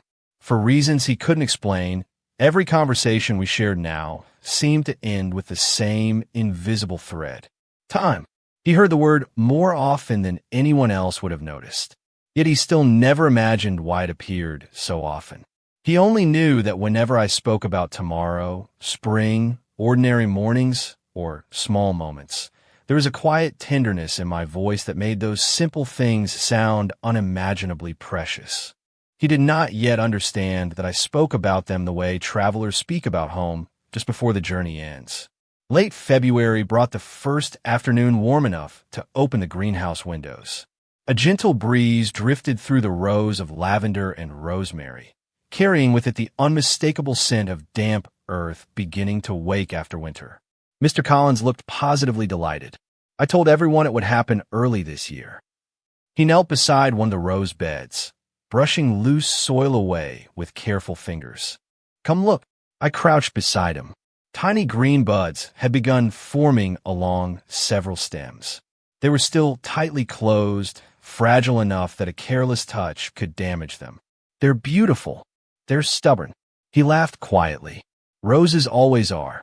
For a long moment we admired them without speaking. Then another familiar ache settled beneath my ribs. I kept smiling until it passed. Mr. Collins pretended to continue examining the flowers. He had become very good at pretending not to notice. "So," he said lightly, "where shall we put the bench?" "The bench. You drew one here." He unfolded the original garden sketch from his pocket. Sure enough, beside the western flower bed, I had drawn a small wooden bench overlooking the roses. I thought people might like somewhere to sit. They will. He looked toward the empty space. Especially in spring. I smiled. I hope so. Across the lawn, Damien watched the conversation through the study window. He had intended to call another meeting. Instead, he stood there watching the greenhouse for nearly 5 minutes. His assistant eventually cleared his throat. The directors are waiting. Damien looked away from the window. They can wait another 2 minutes. The assistant blinked. In 6 years of working together, he had never heard Damien Moretti voluntarily delay a board meeting. The change was small, almost impossible to measure. Yet somehow it felt significant. That evening, Damien returned home earlier than expected. He found me sitting in the music room, quietly turning the pages of an old collection of piano pieces. I didn't know you played. I don't. I only like listening. He glanced toward the grand piano. My mother used to play. The sentence surprised him. He rarely spoke about her. What was she like? He stood silently for several seconds before answering. Patient. I was not. You were a difficult child? He almost smiled. I was an ambitious one. There is a difference. He considered that. Perhaps. I closed the music book. Did she enjoy this room? Very much. Then maybe that's why it still feels peaceful. He looked around as though seeing the room for the first time in years. The piano had remained untouched since his mother's death. No one had suggested otherwise. Until now. The following afternoon, Damien canceled another dinner meeting. Instead, he asked whether I wanted to walk through the gardens before sunset. The invitation caught me completely off guard. I'd like that. The paths were still damp from melting snow. Small patches of green had begun appearing beneath the trees. Neither of us hurried. Neither of us had anywhere else to be. You were right. I looked toward him. About what? Spring begins before anyone notices. I smiled. I suppose it does.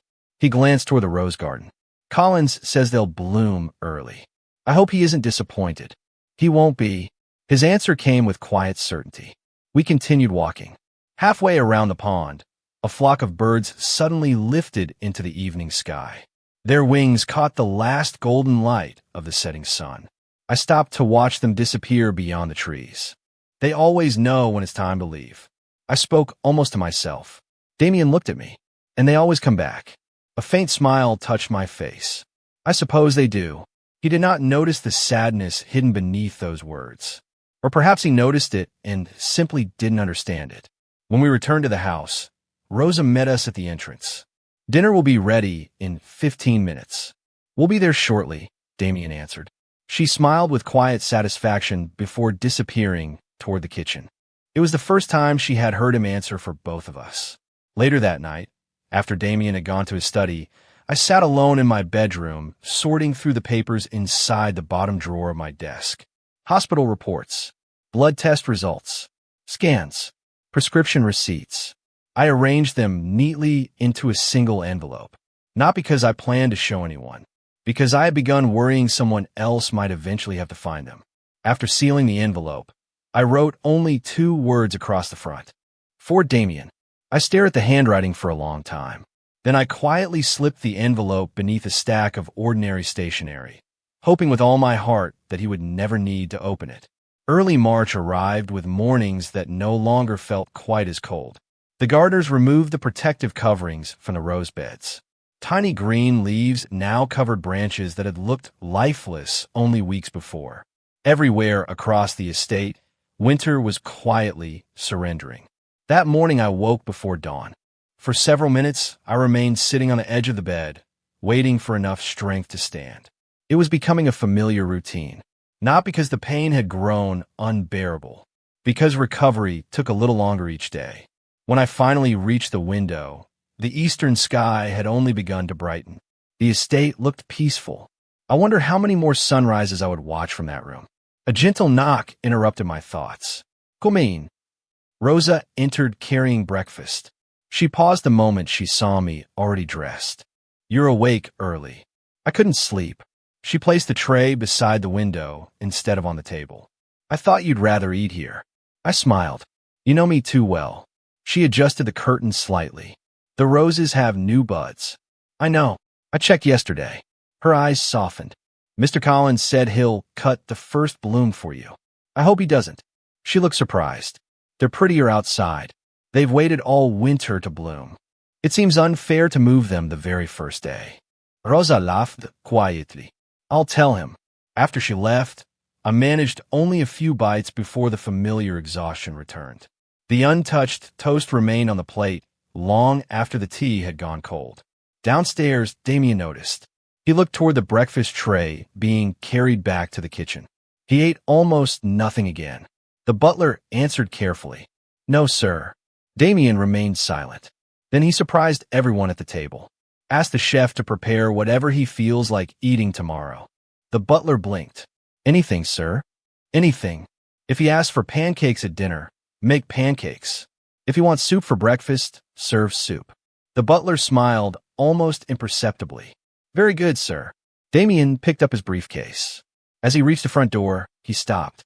And tell the kitchen not to mention that I asked. Of course, sir. The house became strangely cheerful after he left. Even the chef laughed when the butler repeated the instructions. I've been trying to feed that poor boy for months. Maybe now he'll let me. That afternoon, another package arrived from St. Gabriel. Inside was a simple invitation. The pediatric ward was holding its annual spring art exhibition. Many of the children had asked whether I would attend. I folded the invitation carefully. I'll be there. 2 days later, I stood inside the hospital gallery, surrounded by paintings far brighter than the gray afternoon outside. One child had painted a field covered in sunflowers. Another had drawn a family holding hands beneath a rainbow. Near the far wall, a little boy waved excitedly. Mr. Moretti, you came. I promised. He proudly pointed toward a painting hanging at eye level. It showed a greenhouse surrounded by blooming roses. 2 people sat together on a wooden bench. One wore a dark coat. The other held a small watering can. Do you like it? It's beautiful. My teacher said everyone needs a place that feels safe. So I painted yours. My throat tightened. You've never even seen it. He grinned. You told us about it. I imagined the rest. I stood quietly before the painting for a long time. The greenhouse, the roses, the little bench, a place where spring always arrived first. When the exhibition ended, the hospital director approached me carrying a neatly wrapped canvas. The children insisted. They wanted you to keep this one. I don't know what to say. You've already said enough. She smiled warmly. You came. The painting rested on the seat beside me all the way home. Back at the estate, I carried it through the front door just as Damien was removing his gloves in the foyer. He looked at the wrapped canvas. What's that? A gift? From the hospital? I hesitated for the smallest fraction of a second before answering. Yes. He noticed the pause. Not because it sounded dishonest, because it sounded careful. He looked at the package again. May I see it? For a moment, I considered saying no. Then I slowly unwrapped the paper. The colorful painting filled the foyer with unexpected warmth. Damien studied it quietly. Is that the greenhouse? I think so. And the bench. I think the child imagined that. His eyes lingered on the 2 tiny figures sitting together among the roses. They look happy. I smiled. Children usually draw the endings they hope for. Damien continued looking at the painting long after I'd carried it toward the library. He found himself thinking about that sentence for the rest of the evening. Children usually draw the endings they hope for.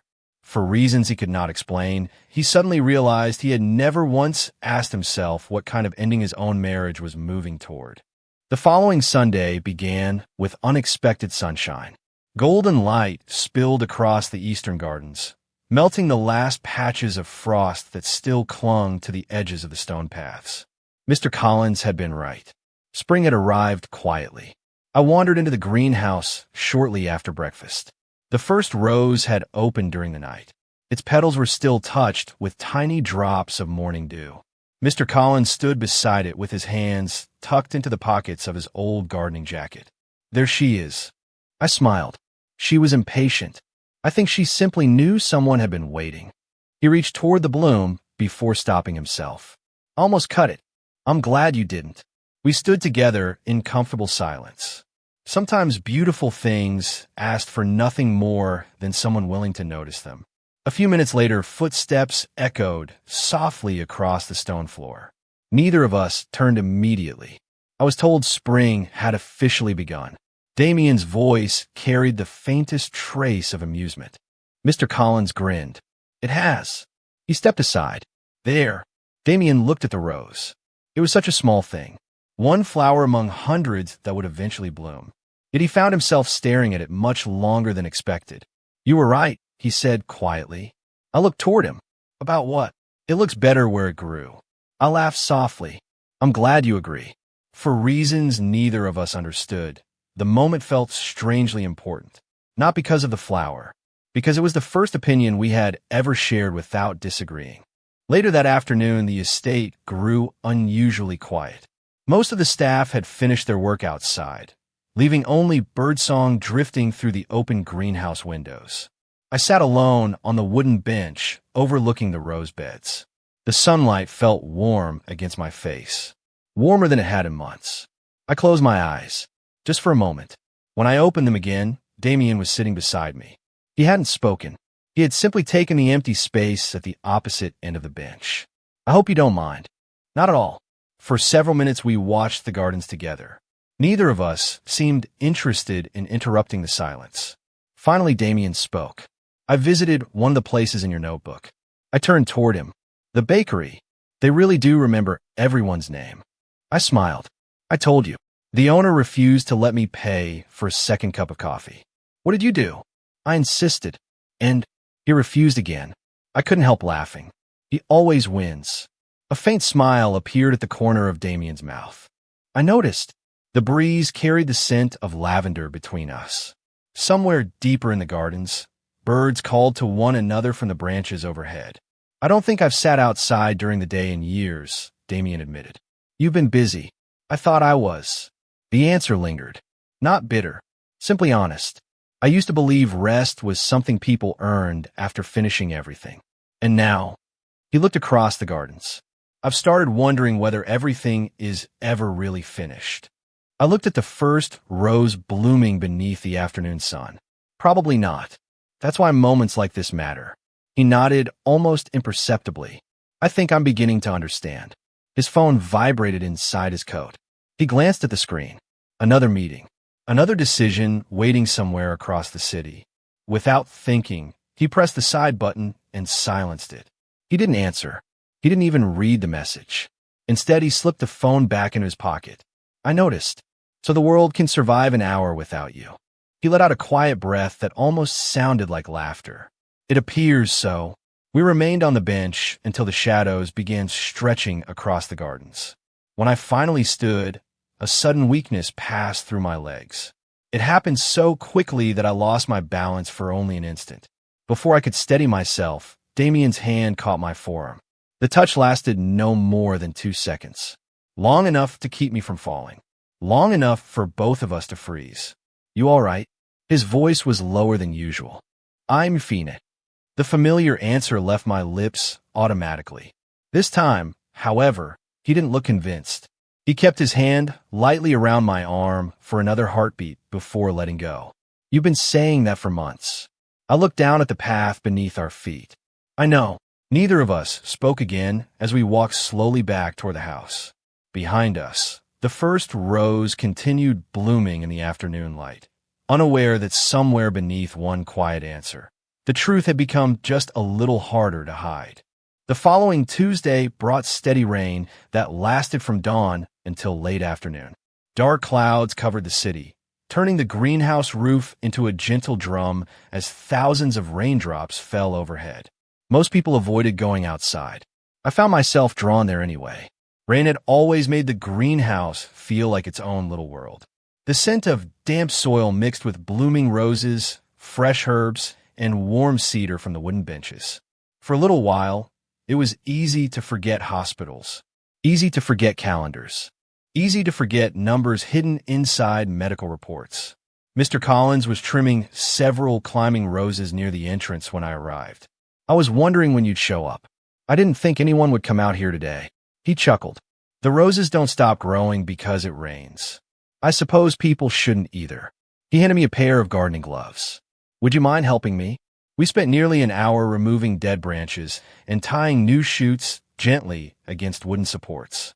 It was peaceful work. Slow, patient, the kind of work that never hurried anyone. When we finally finished, Mr. Collins leaned back with a satisfied smile. They'll be beautiful in another month. I looked across the rows of young blossoms. I hope so. You keep saying that. He smiled kindly, as though you're asking permission instead of making plans. I lower my eyes. Maybe I am. The old gardener didn't ask what I meant. He simply patted my shoulder before carrying his tools toward the storage shed. Across the estate, Damien ended a conference call earlier than expected. Without really thinking about where he was going, he found himself walking toward the greenhouse. He stopped just outside the open doorway. I hadn't noticed him. I was kneeling beside one of the flower beds, carefully brushing loose soil away from a tiny white rose that had bent beneath the rain. My movements were slow, almost protective, as though the flower might somehow understand kindness. Damien remained where he was. Something about the scene held him there. It reminded him of the painting from the children's hospital. The greenhouse, the roses, the quiet bench. For the first time, he understood why the child had painted that place instead of the mansion. The greenhouse felt alive. The mansion merely felt expensive. I think it's winning. My voice broke the silence. Damien looked up. What is? I smiled toward the little rose. The flower. I thought the rain might be too much. But it stayed. He stepped closer. So it did. I gently straightened the thin stem before standing. The movement left me unexpectedly breathless. I waited until the dizziness settled before taking another step. This time Damien noticed. Not dramatically, just enough to make a faint line appear between his brows. You should sit. I will. You don't have to finish everything today. The sentence sounded strangely familiar. I laughed softly. That sounds like something I would say.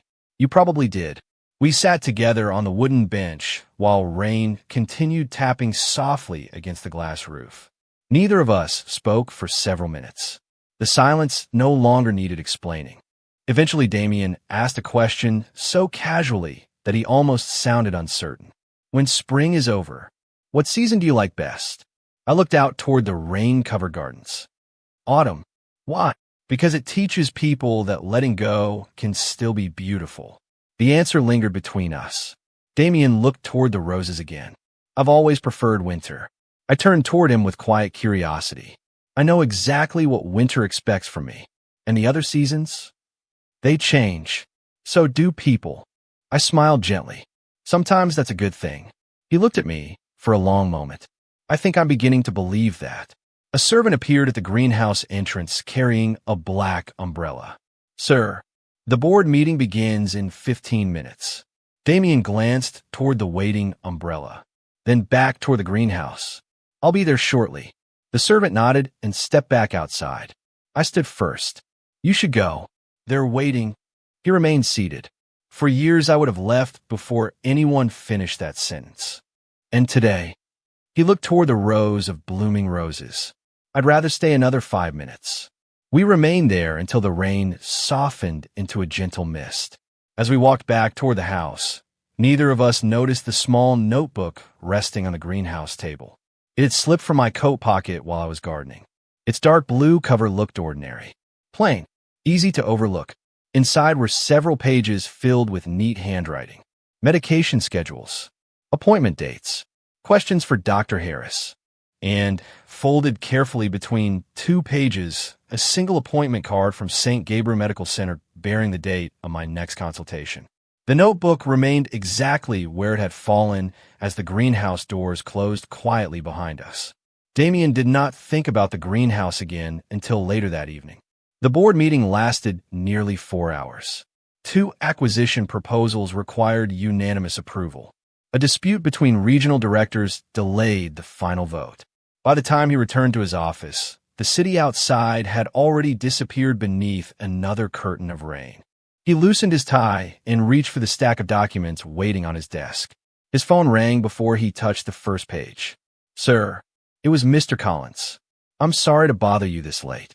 Damien frowned slightly. You never bother me. There was something left behind in the greenhouse. What was it? A notebook. Damien paused. Mr. Moretti's? I believe so. I thought I should return it before tomorrow. There was a brief silence. I'll come down. 10 minutes later, Damien stepped into the greenhouse once again. The rain had stopped. Water still clung to the glass ceiling, catching reflections from the garden lights outside. Mr. Collins stood beside the wooden bench, holding a small blue notebook. I found it here. He must have dropped it. Damien accepted it carefully. The cover was plain. No name. No initials. Just worn blue leather softened by use. I'll make sure he gets it. Mr. Collins nodded. Good night, sir. Good night. The old gardener disappeared toward the staff entrance, leaving Damien alone inside the quiet greenhouse. He looked down at the notebook in his hand. It would have been easy to leave it outside my bedroom door, just as easy to hand it to Rosa in the morning. Instead, almost without thinking, he opened the front cover. The first page contained nothing unusual. A grocery list, a reminder to thank the chef for the vegetable soup. Mr. Collins's birthday circled in blue ink. A note to order more birdseed for the garden. Damien almost smiled. Then he turned another page. Several appointment dates filled the paper. No explanations.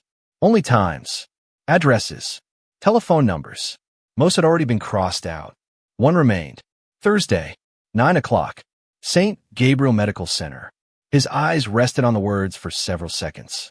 He frowned. The hospital again. He continued reading. The next page listed medications. The names meant nothing to him. Neither did the dosages. Beside one prescription, a short handwritten reminder appeared. Don't forget before breakfast. Another note beneath it read, Ask Dr. Harris whether the coughing is getting worse. Damien's hand became perfectly still. The greenhouse seemed strangely quiet. He turned one more page. A folded appointment card slipped free, landing softly across the wooden bench. He picked it up. St. Gabriel Medical Center. Department of Oncology. Patient, Lucas Moretti. Doctor, Daniel Harris. He stared at the card. Once, twice, 3 times. Oncology. The unfamiliar word lingered in his mind without immediately finding meaning. He knew he had heard it before.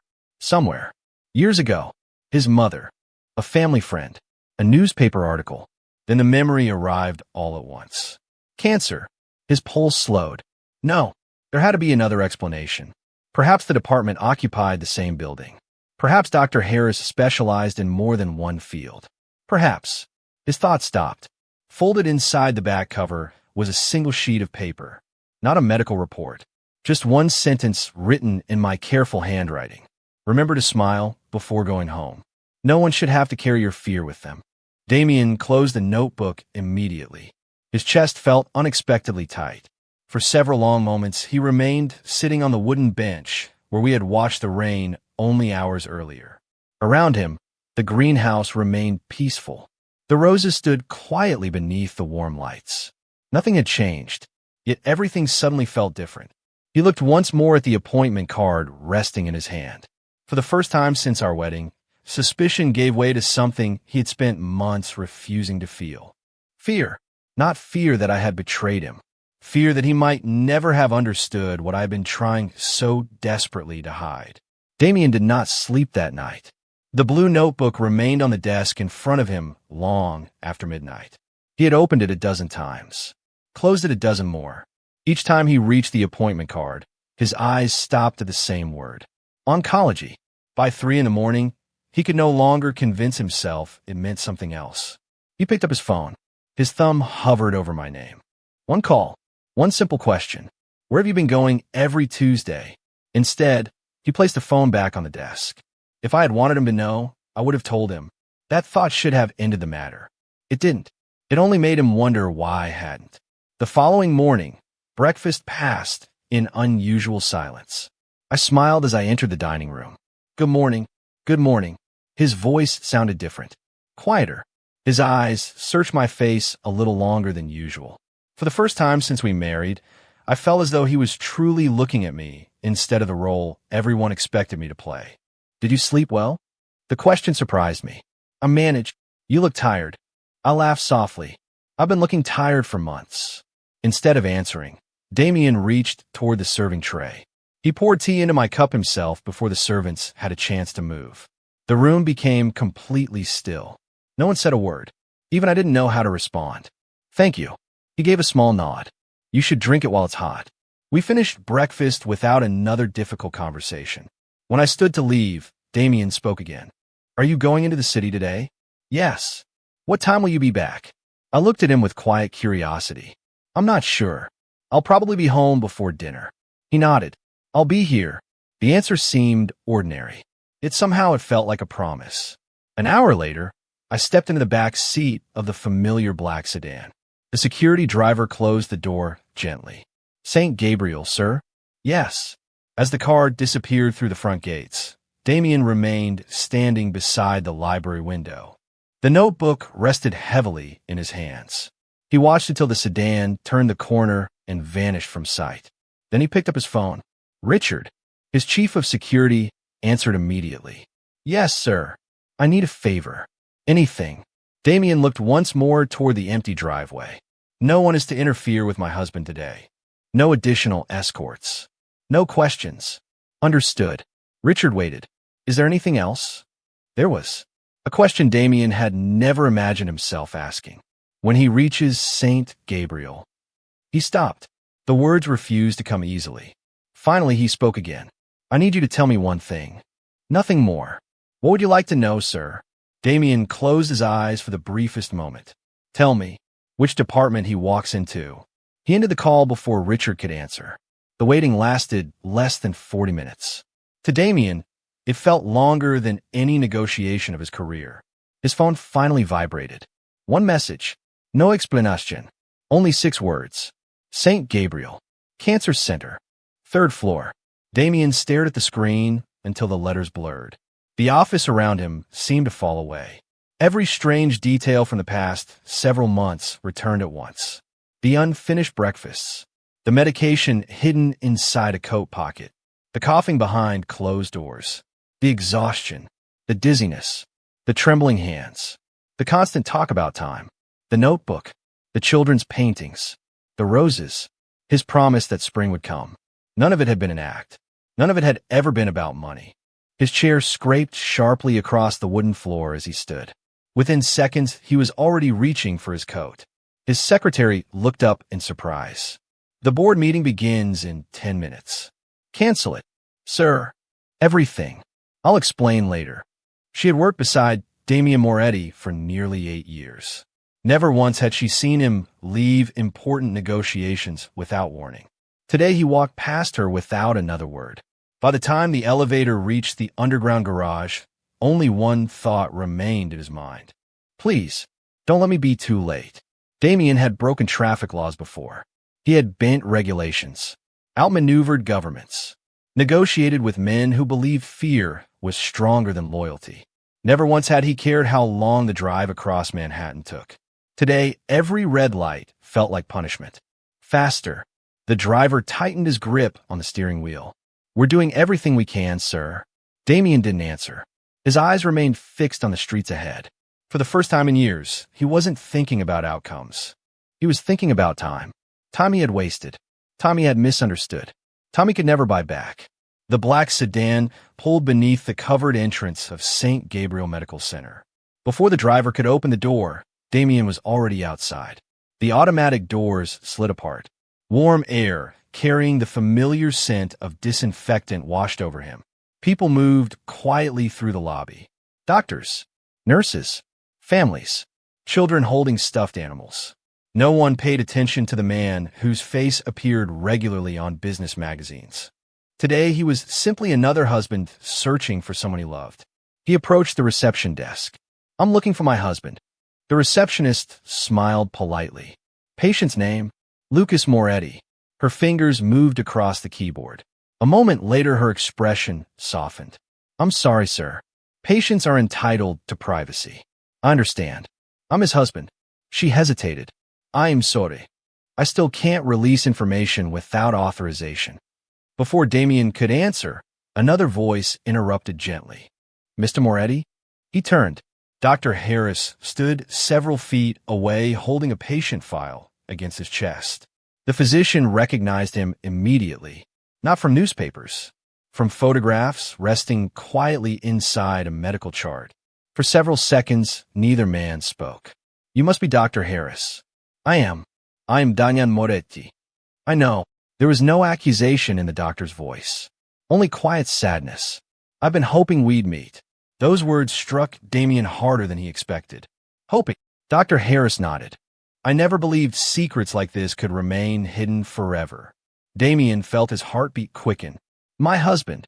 The question refused to form. Dr. Harris understood anyway. Would you walk with me? They moved into a quiet consultation room overlooking the hospital courtyard.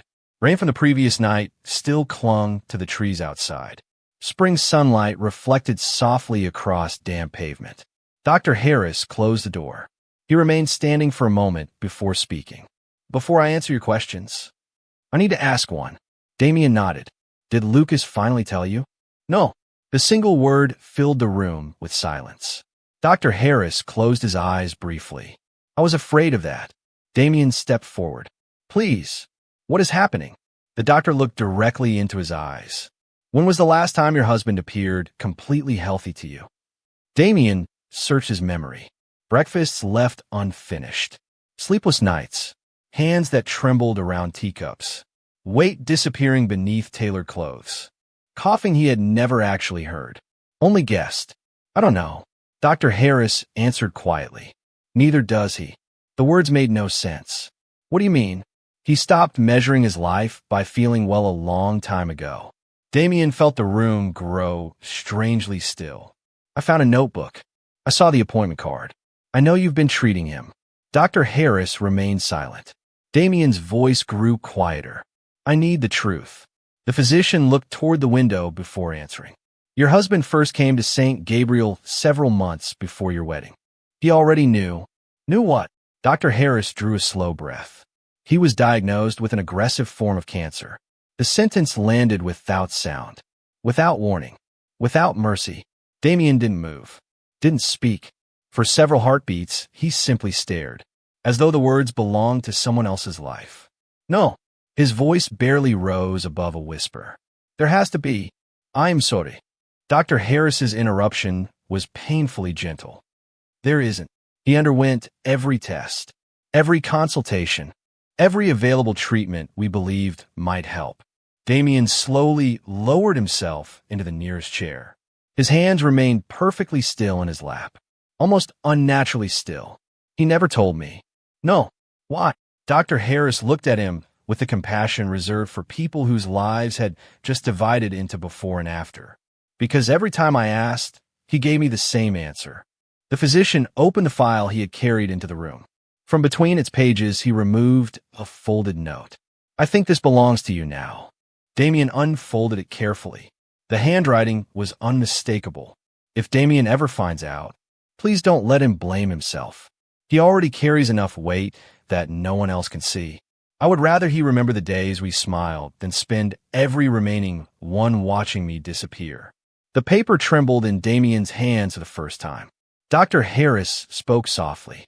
Mr. Moretti, he never hid this because he didn't trust you. He hid it because he loved you. Silence filled the room. Outside, somewhere down the hallway, a child laughed. A nurse answered a telephone. Life continued exactly as it had a few minutes earlier. Inside the consultation room, Damien Moretti finally understood the one truth money had never been able to change. No fortune in the world could purchase one more ordinary day with someone whose time was already running out. Damien could not remember leaving the consultation room. Later, he would remember fragments. The cold metal of the door handle beneath his hand. A nurse offering directions he never truly heard. The distant sound of an elevator arriving somewhere down the hallway. Everything else dissolved into silence. He walked without purpose until he reached a large window overlooking the hospital gardens. Children bundled in colorful coats wandered slowly along winding paths, some pushing 4 poles decorated with ribbons and stuffed animals. One little boy laughed as his father pretended to lose a snowball fight. The sound carried faintly through the glass. Damien rested one hand against the window. He suddenly remembered the children's paintings hanging at the winter gala, the knitted scarves, the anonymous donations. The afternoons, Lucas always returned home exhausted, but smiling. He had thought those visits were secrets. They had never been secrets. They had been farewells. A quiet knock interrupted his thoughts. Dr. Harris stood in the doorway. He's finishing his treatment. It should only be another 20 minutes. Damien swallowed. Can I see him? The doctor studied him carefully. There's something you should understand first. Damien nodded. He has always been more worried about you than himself. I know. No. Dr. Harris's voice remained gentle. I don't think you do. He stepped into the room. Every appointment ended the same way. He never asked how much time he had. He stopped asking that months ago. Damien looked up. What did he ask? The doctor smiled sadly. He asked whether he would still be well enough to attend your foundation gala. He asked whether the medication would make him too tired to have breakfast with you. He asked whether the coughing would become noticeable. Damien closed his eyes. He didn't want you to worry. The doctor continued quietly. And every Tuesday before leaving my office, he asked exactly one final question. What was it? Do I still look healthy enough that my husband won't notice? The room became impossibly still. Damien lowered his head. For the first time since his father died, nearly 15 years earlier, tears escaped before he could stop them. They fell silently onto the folded note resting in his hands. I never noticed. His voice broke. I was looking at him every day, and I never noticed. Dr. Harris didn't try to comfort him. Some grief had to speak before it could be heard. After several minutes, the physician looked toward the hallway. They're bringing him upstairs now. Damien stood immediately. His legs felt strangely unsteady. Room 312. But the doctor hesitated. Please don't let your first words be about illness. Damien frowned. What do you mean? He has spent months trying to protect your ordinary life. If the first thing he sees is your pity, he'll believe he failed. The words settled heavily inside Damien's heart. He nodded once. I understand. He walked slowly toward room 312. Every step felt heavier than the last. Outside the door he stopped. His hand rested against the frame. He could hear my voice inside. I was laughing quietly with one of the nurses. Even now, even here, still trying to make someone else's day easier. Damien closed his eyes for a single moment before gently knocking. Come in. I looked up from the hospital bed. For one brief second, surprise crossed my face. Then I smiled. You skipped work. It was the first thing I said. Not because I didn't wonder why he was there. Because it seemed impossible that Damien Moretti would leave the office in the middle of the day for any reason. He walked into the room slowly. I did. Is everything all right? He looked at me for several long seconds. There were 1,000 questions waiting behind his eyes. 1,000 apologies pressing against his heart. But he remembered Dr. Harris's words. Don't let your first words be about illness. So instead, he looked around the quiet room, noticed the sketchbooks stacked beside the window, the children's handmade cards taped to the wall, the tiny vase holding a single white rose one of the young patients had given me that morning. Then he looked back at me. I was wondering. His voice was softer than I had ever heard it. When you're finished here, would you like to go see the roses? I blinked. The roses? The first ones have bloomed. For a moment, neither of us spoke. Then my smile grew just a little brighter. I'd like that. Damien nodded. So would I. He pulled a chair beside the bed and sat down. Neither of us mentioned the notebook. Neither of us mentioned cancer. Neither of us mentioned the note folded carefully inside his coat pocket. Instead, for the first time since the day we married, we simply sat together without pretending there would always be another tomorrow. And somehow, in that quiet hospital room, the silence between us no longer felt empty. It finally felt like home. When the nurse finally disconnected the last monitor, she smiled at both of us. You're free to go. I'll bring the discharge papers in a few minutes. She quietly closed the door behind her. The room fell silent once again. I looked toward Damien. You've been unusually quiet. He managed the smallest smile. I've spent too much time talking. I thought I'd try listening instead. I laughed softly. I like this version of you. The words should have made him happy. Instead, they broke something inside him. Because all he could think was how many months it had taken him to become the man I had deserved from the beginning. He stood and picked up my coat from the chair. May I? You've never asked before. I probably should have. He held the coat open while I slowly slipped my arms into the sleeves. The simple movement left me slightly breathless. I hoped he hadn't noticed. He noticed. He simply pretended he hadn't. just as Mr. Collins had, just as Rosa had, just as everyone who cared about me had quietly learned to do. Outside the hospital, the afternoon sun had finally broken through the clouds. The city looked brighter than it had in weeks. The driver hurried toward us. "Sir, the car is ready." Damien nodded. "We're making one stop first." The driver looked surprised. Of course. During the drive, neither of us spoke very much. I watched people crossing busy sidewalks, children chasing pigeons through small parks, street musicians performing for strangers who rarely stopped long enough to listen. Ordinary life. I found myself smiling at every little thing.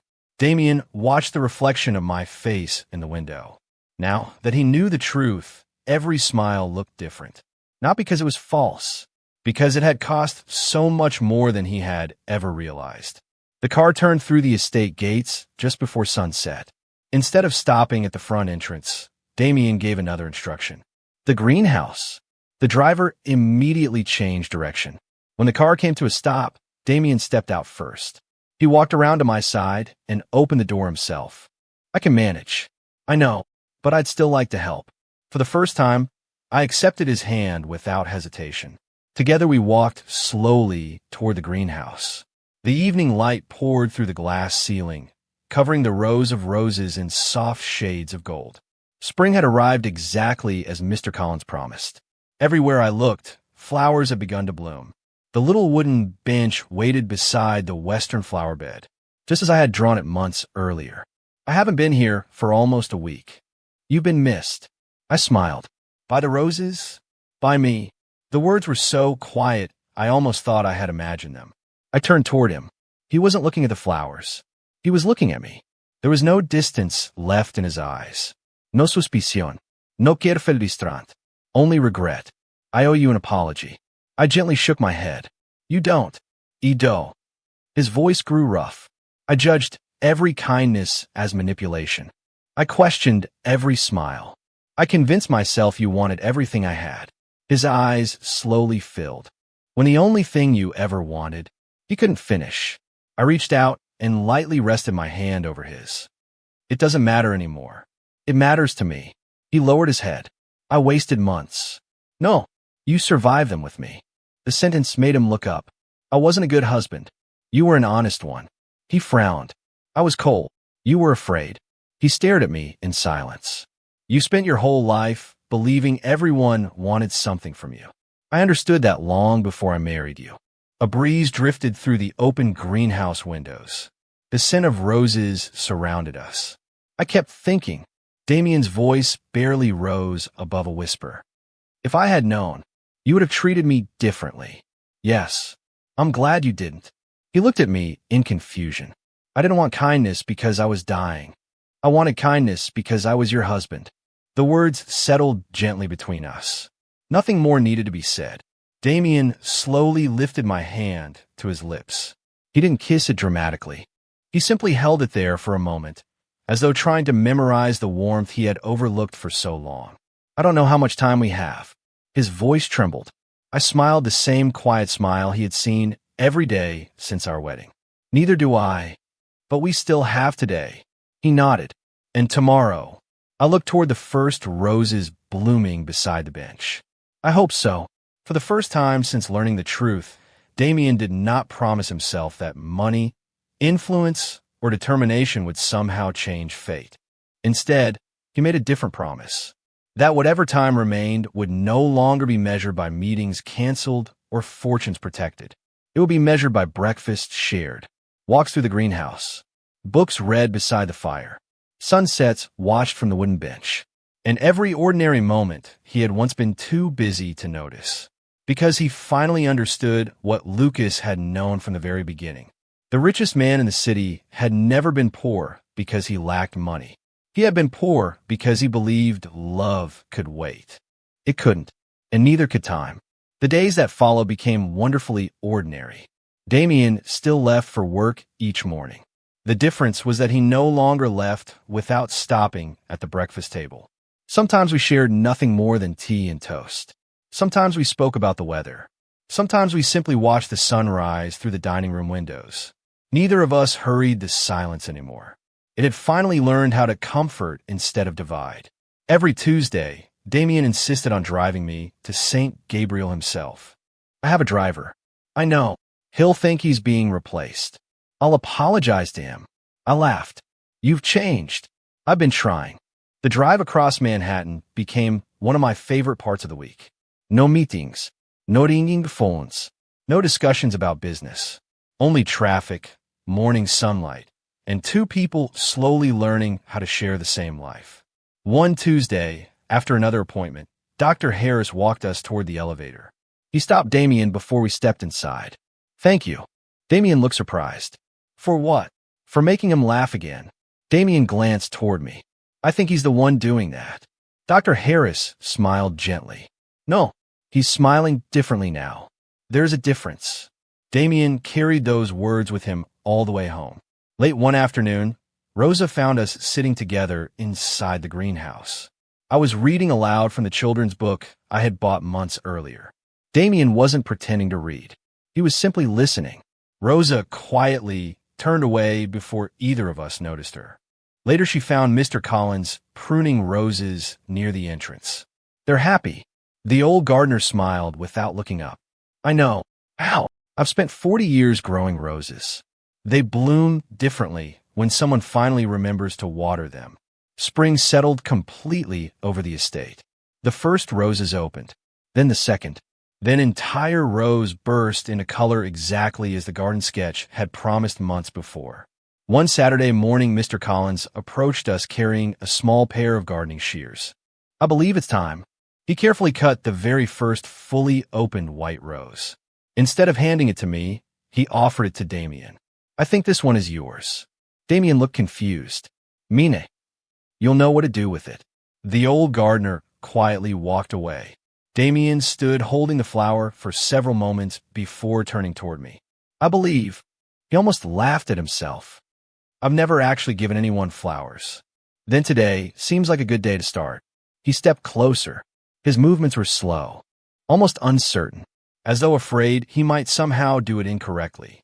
He tucked the white rose gently behind my ear. There. I touched the delicate petals. They're beautiful. He smiled. So are you. The compliment arrived so naturally that neither of us realized what he had said until several seconds later. I felt my cheeks grow warm. You've definitely changed. I hope that's a good thing. It is. More than you know. The following evening, we watched the sunset from the wooden bench beside the roses. The sky glowed with shades of gold and pale orange. Birds drifted home across the river. Everything felt impossibly peaceful. I've been thinking, Damien said quietly. That can be dangerous. He laughed. Even noticed. He reached into the pocket of his coat. I have something for you. It wasn't jewelry. It wasn't an expensive watch. It wasn't another grand gesture from one of the wealthiest men in the country. It was a folded sheet of paper. I opened it carefully. At the top was a familiar heading. Moretti Holdings. My eyes widened. You bought another company? No. I turned the page. There were no legal clauses. No financial terms. Only a single typed sentence. Effective immediately, Damien Moretti hereby declares every Tuesday permanently unavailable for business meetings. Reason, spending time with my husband. At the bottom, where signatures normally appeared, he had written by hand, some things are worth more than money. I looked up. You canceled every Tuesday. I rescheduled them. For as long as you'll let me. My vision blurred. Not because of illness. Because no gift anyone had ever given me had understood my heart so completely. I folded the paper carefully and held it against my chest. I'll treasure this forever. Damien looked at me with quiet certainty. I hope forever lasts much longer than either doctor expects. Neither of us spoke after that. The sun slowly disappeared beyond the trees. The roses swayed gently in the evening breeze. And for the first time since the day we married, neither of us counted what had already been lost. We counted only the moments we were still lucky enough to share. Several weeks later, Dr. Harris asked to speak with us after another round of tests. The consultation room looked exactly the same as it always had. The same pale walls. The same window overlooking the courtyard. The same quiet clock measuring time none of us could stop. Only this time, Damien sat beside me instead of waiting outside. Dr. Harris closed the file gently. I have some good news. Neither of us moved. We had learned to be careful with hope. The newest treatment is working better than we expected. I felt my breath catch. It isn't a cure. He smiled apologetically. I don't want to promise something medicine cannot. But the progression has slowed. More than we predicted. For the first time in months, Damien exhaled as though he had been holding his breath without realizing it. How much time? Dr. Harris looked at both of us before answering. I don't know. And that's good. The timeline we discussed several months ago no longer applies. No one spoke. Sometimes relief arrived so quietly that words only got in the way. As we left the hospital, Damien reached for my hand. Not because he feared I might fall, simply because holding it had become as natural as breathing. Outside, spring sunlight warmed the sidewalks. The city moved around us exactly as it always had. People hurried to meetings. Taxi drivers argued over traffic. Children laughed outside a nearby school. Life had never paused for our grief. Now it didn't pause for our hope either. I was thinking, Damien said as we waited for the car. About Tuesday. I smiled. What about it? I don't think one day a week is enough anymore. I laughed. My board might disagree. Your board has survived much worse. He opened the car door for me. So have I.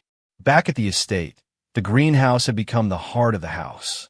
Employees wandered through during lunch breaks. Mr. Collins claimed the roses bloomed longer whenever people talked nearby. No one argued with him anymore. One afternoon, Rosa found Damien sitting alone on the wooden bench. He wasn't working. He wasn't reading. He was simply watching bees move lazily from flower to flower. I've been looking everywhere for you. I know.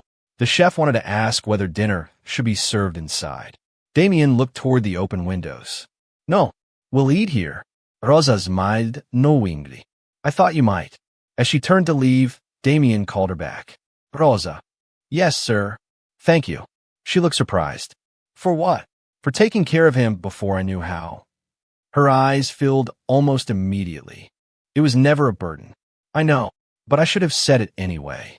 That evening the dining table was moved into the greenhouse. Nothing extravagant. Just two place settings beneath strings of warm lights. Fresh bread. Soup. Thea. The scent of blooming roses drifting through the open windows. Halfway through dinner, I looked around at everything surrounding us. You've changed the whole house. He smiled. No, you did. I only finally noticed it. After dinner, we remained outside, long after darkness settled across the gardens. The stars slowly appeared overhead. Somewhere nearby, a night bird called softly through the trees. I've been meaning to ask you something, Damien said. I looked toward him. What is it? He reached into his jacket pocket. For a moment, I expected another document. Instead, he removed a small velvet box. I spent months believing our marriage began as a contract. It did. I know. He looked down at the simple wedding band already resting on my finger. But somewhere between the greenhouse, the children's paintings, Tuesday mornings, and your impossible habit of making everyone feel seen, it stopped being one.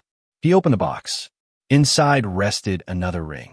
Not larger, not more expensive, just beautifully simple. I never actually asked you. His voice trembled for the first time since I had known him. Lucas, if life gives us more time, and if it doesn't, will you let me spend whatever tomorrow we have left, being the husband I should have been from the beginning? Tears blurred my vision before I could answer. I looked at the man who had once measured everything by contracts, profits, and certainty. The man who now understood that love had never needed any of those things. I smiled through the tears. You already are. He slipped the ring gently onto my finger. Neither of us noticed Mr. Collins quietly turning off the greenhouse lights near the entrance. Should we leave them? Rosa whispered. The old gardener smiled toward the two figures sitting beneath the stars. No, they've spent enough time in the dark. Tonight, let them have the light. Several years later, people often asked Damien Moretti when his life had truly changed. Some assumed it was the day he expanded his company overseas. Others believed it was the year his foundation became the largest charitable organization in the state. A few even pointed to magazine covers and business awards. Damien always smiled politely. Then he answered with the truth. It changed because someone taught me to finish breakfast. Most people laughed. They assumed he was joking. He never corrected them. The greenhouse had become the most visited place on the estate. The wooden bench remained exactly where it had always been. Mr. Collins refused every suggestion to replace it. This one already knows too many stories, he would say. The roses bloomed faithfully every spring. White near the entrance, lavender along the pathways, climbing roses covering the stone walls exactly as they had been drawn on an old garden sketch years earlier. Every Tuesday, the estate kitchen prepared dozens of meals before sunrise.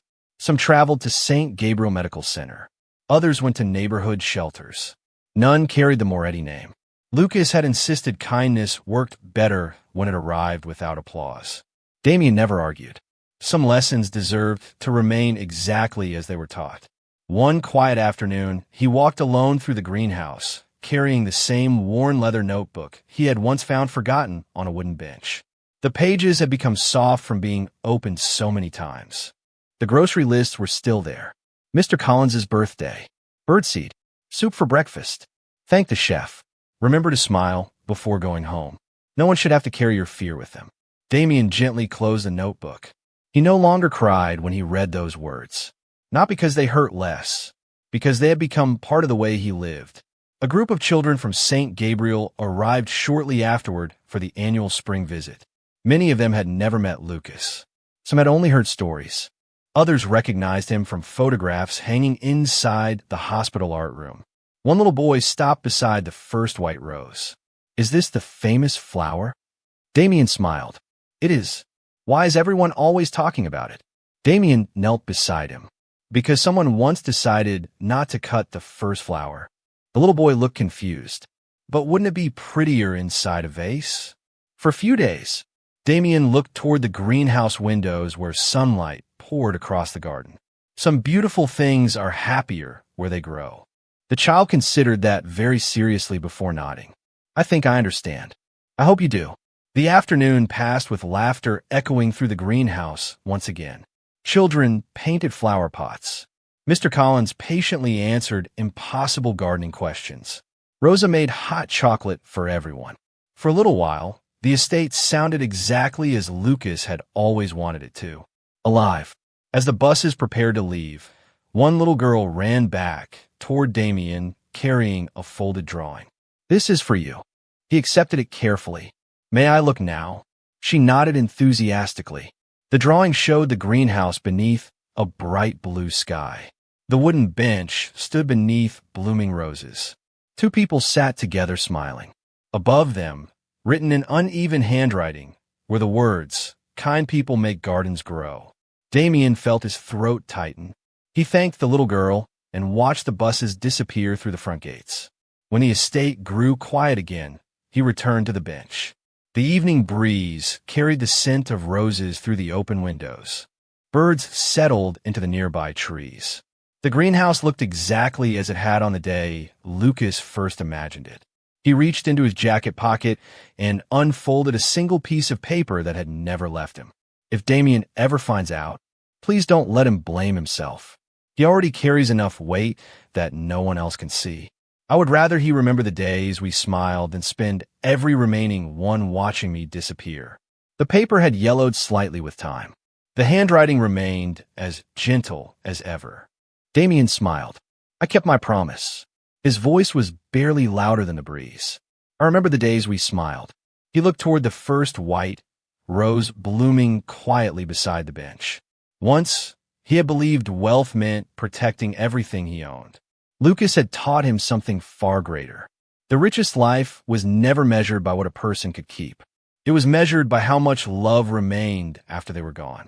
The sun slowly disappeared beyond the gardens. Golden light settled across the greenhouse one final time. And somewhere among the roses, the quiet love story that had begun with misunderstanding finally came to rest exactly where it had always belonged. Not in a mansion, not in a hospital, not in a fortune, But in the ordinary moments, two people chose to treasure before time slipped gently into memory.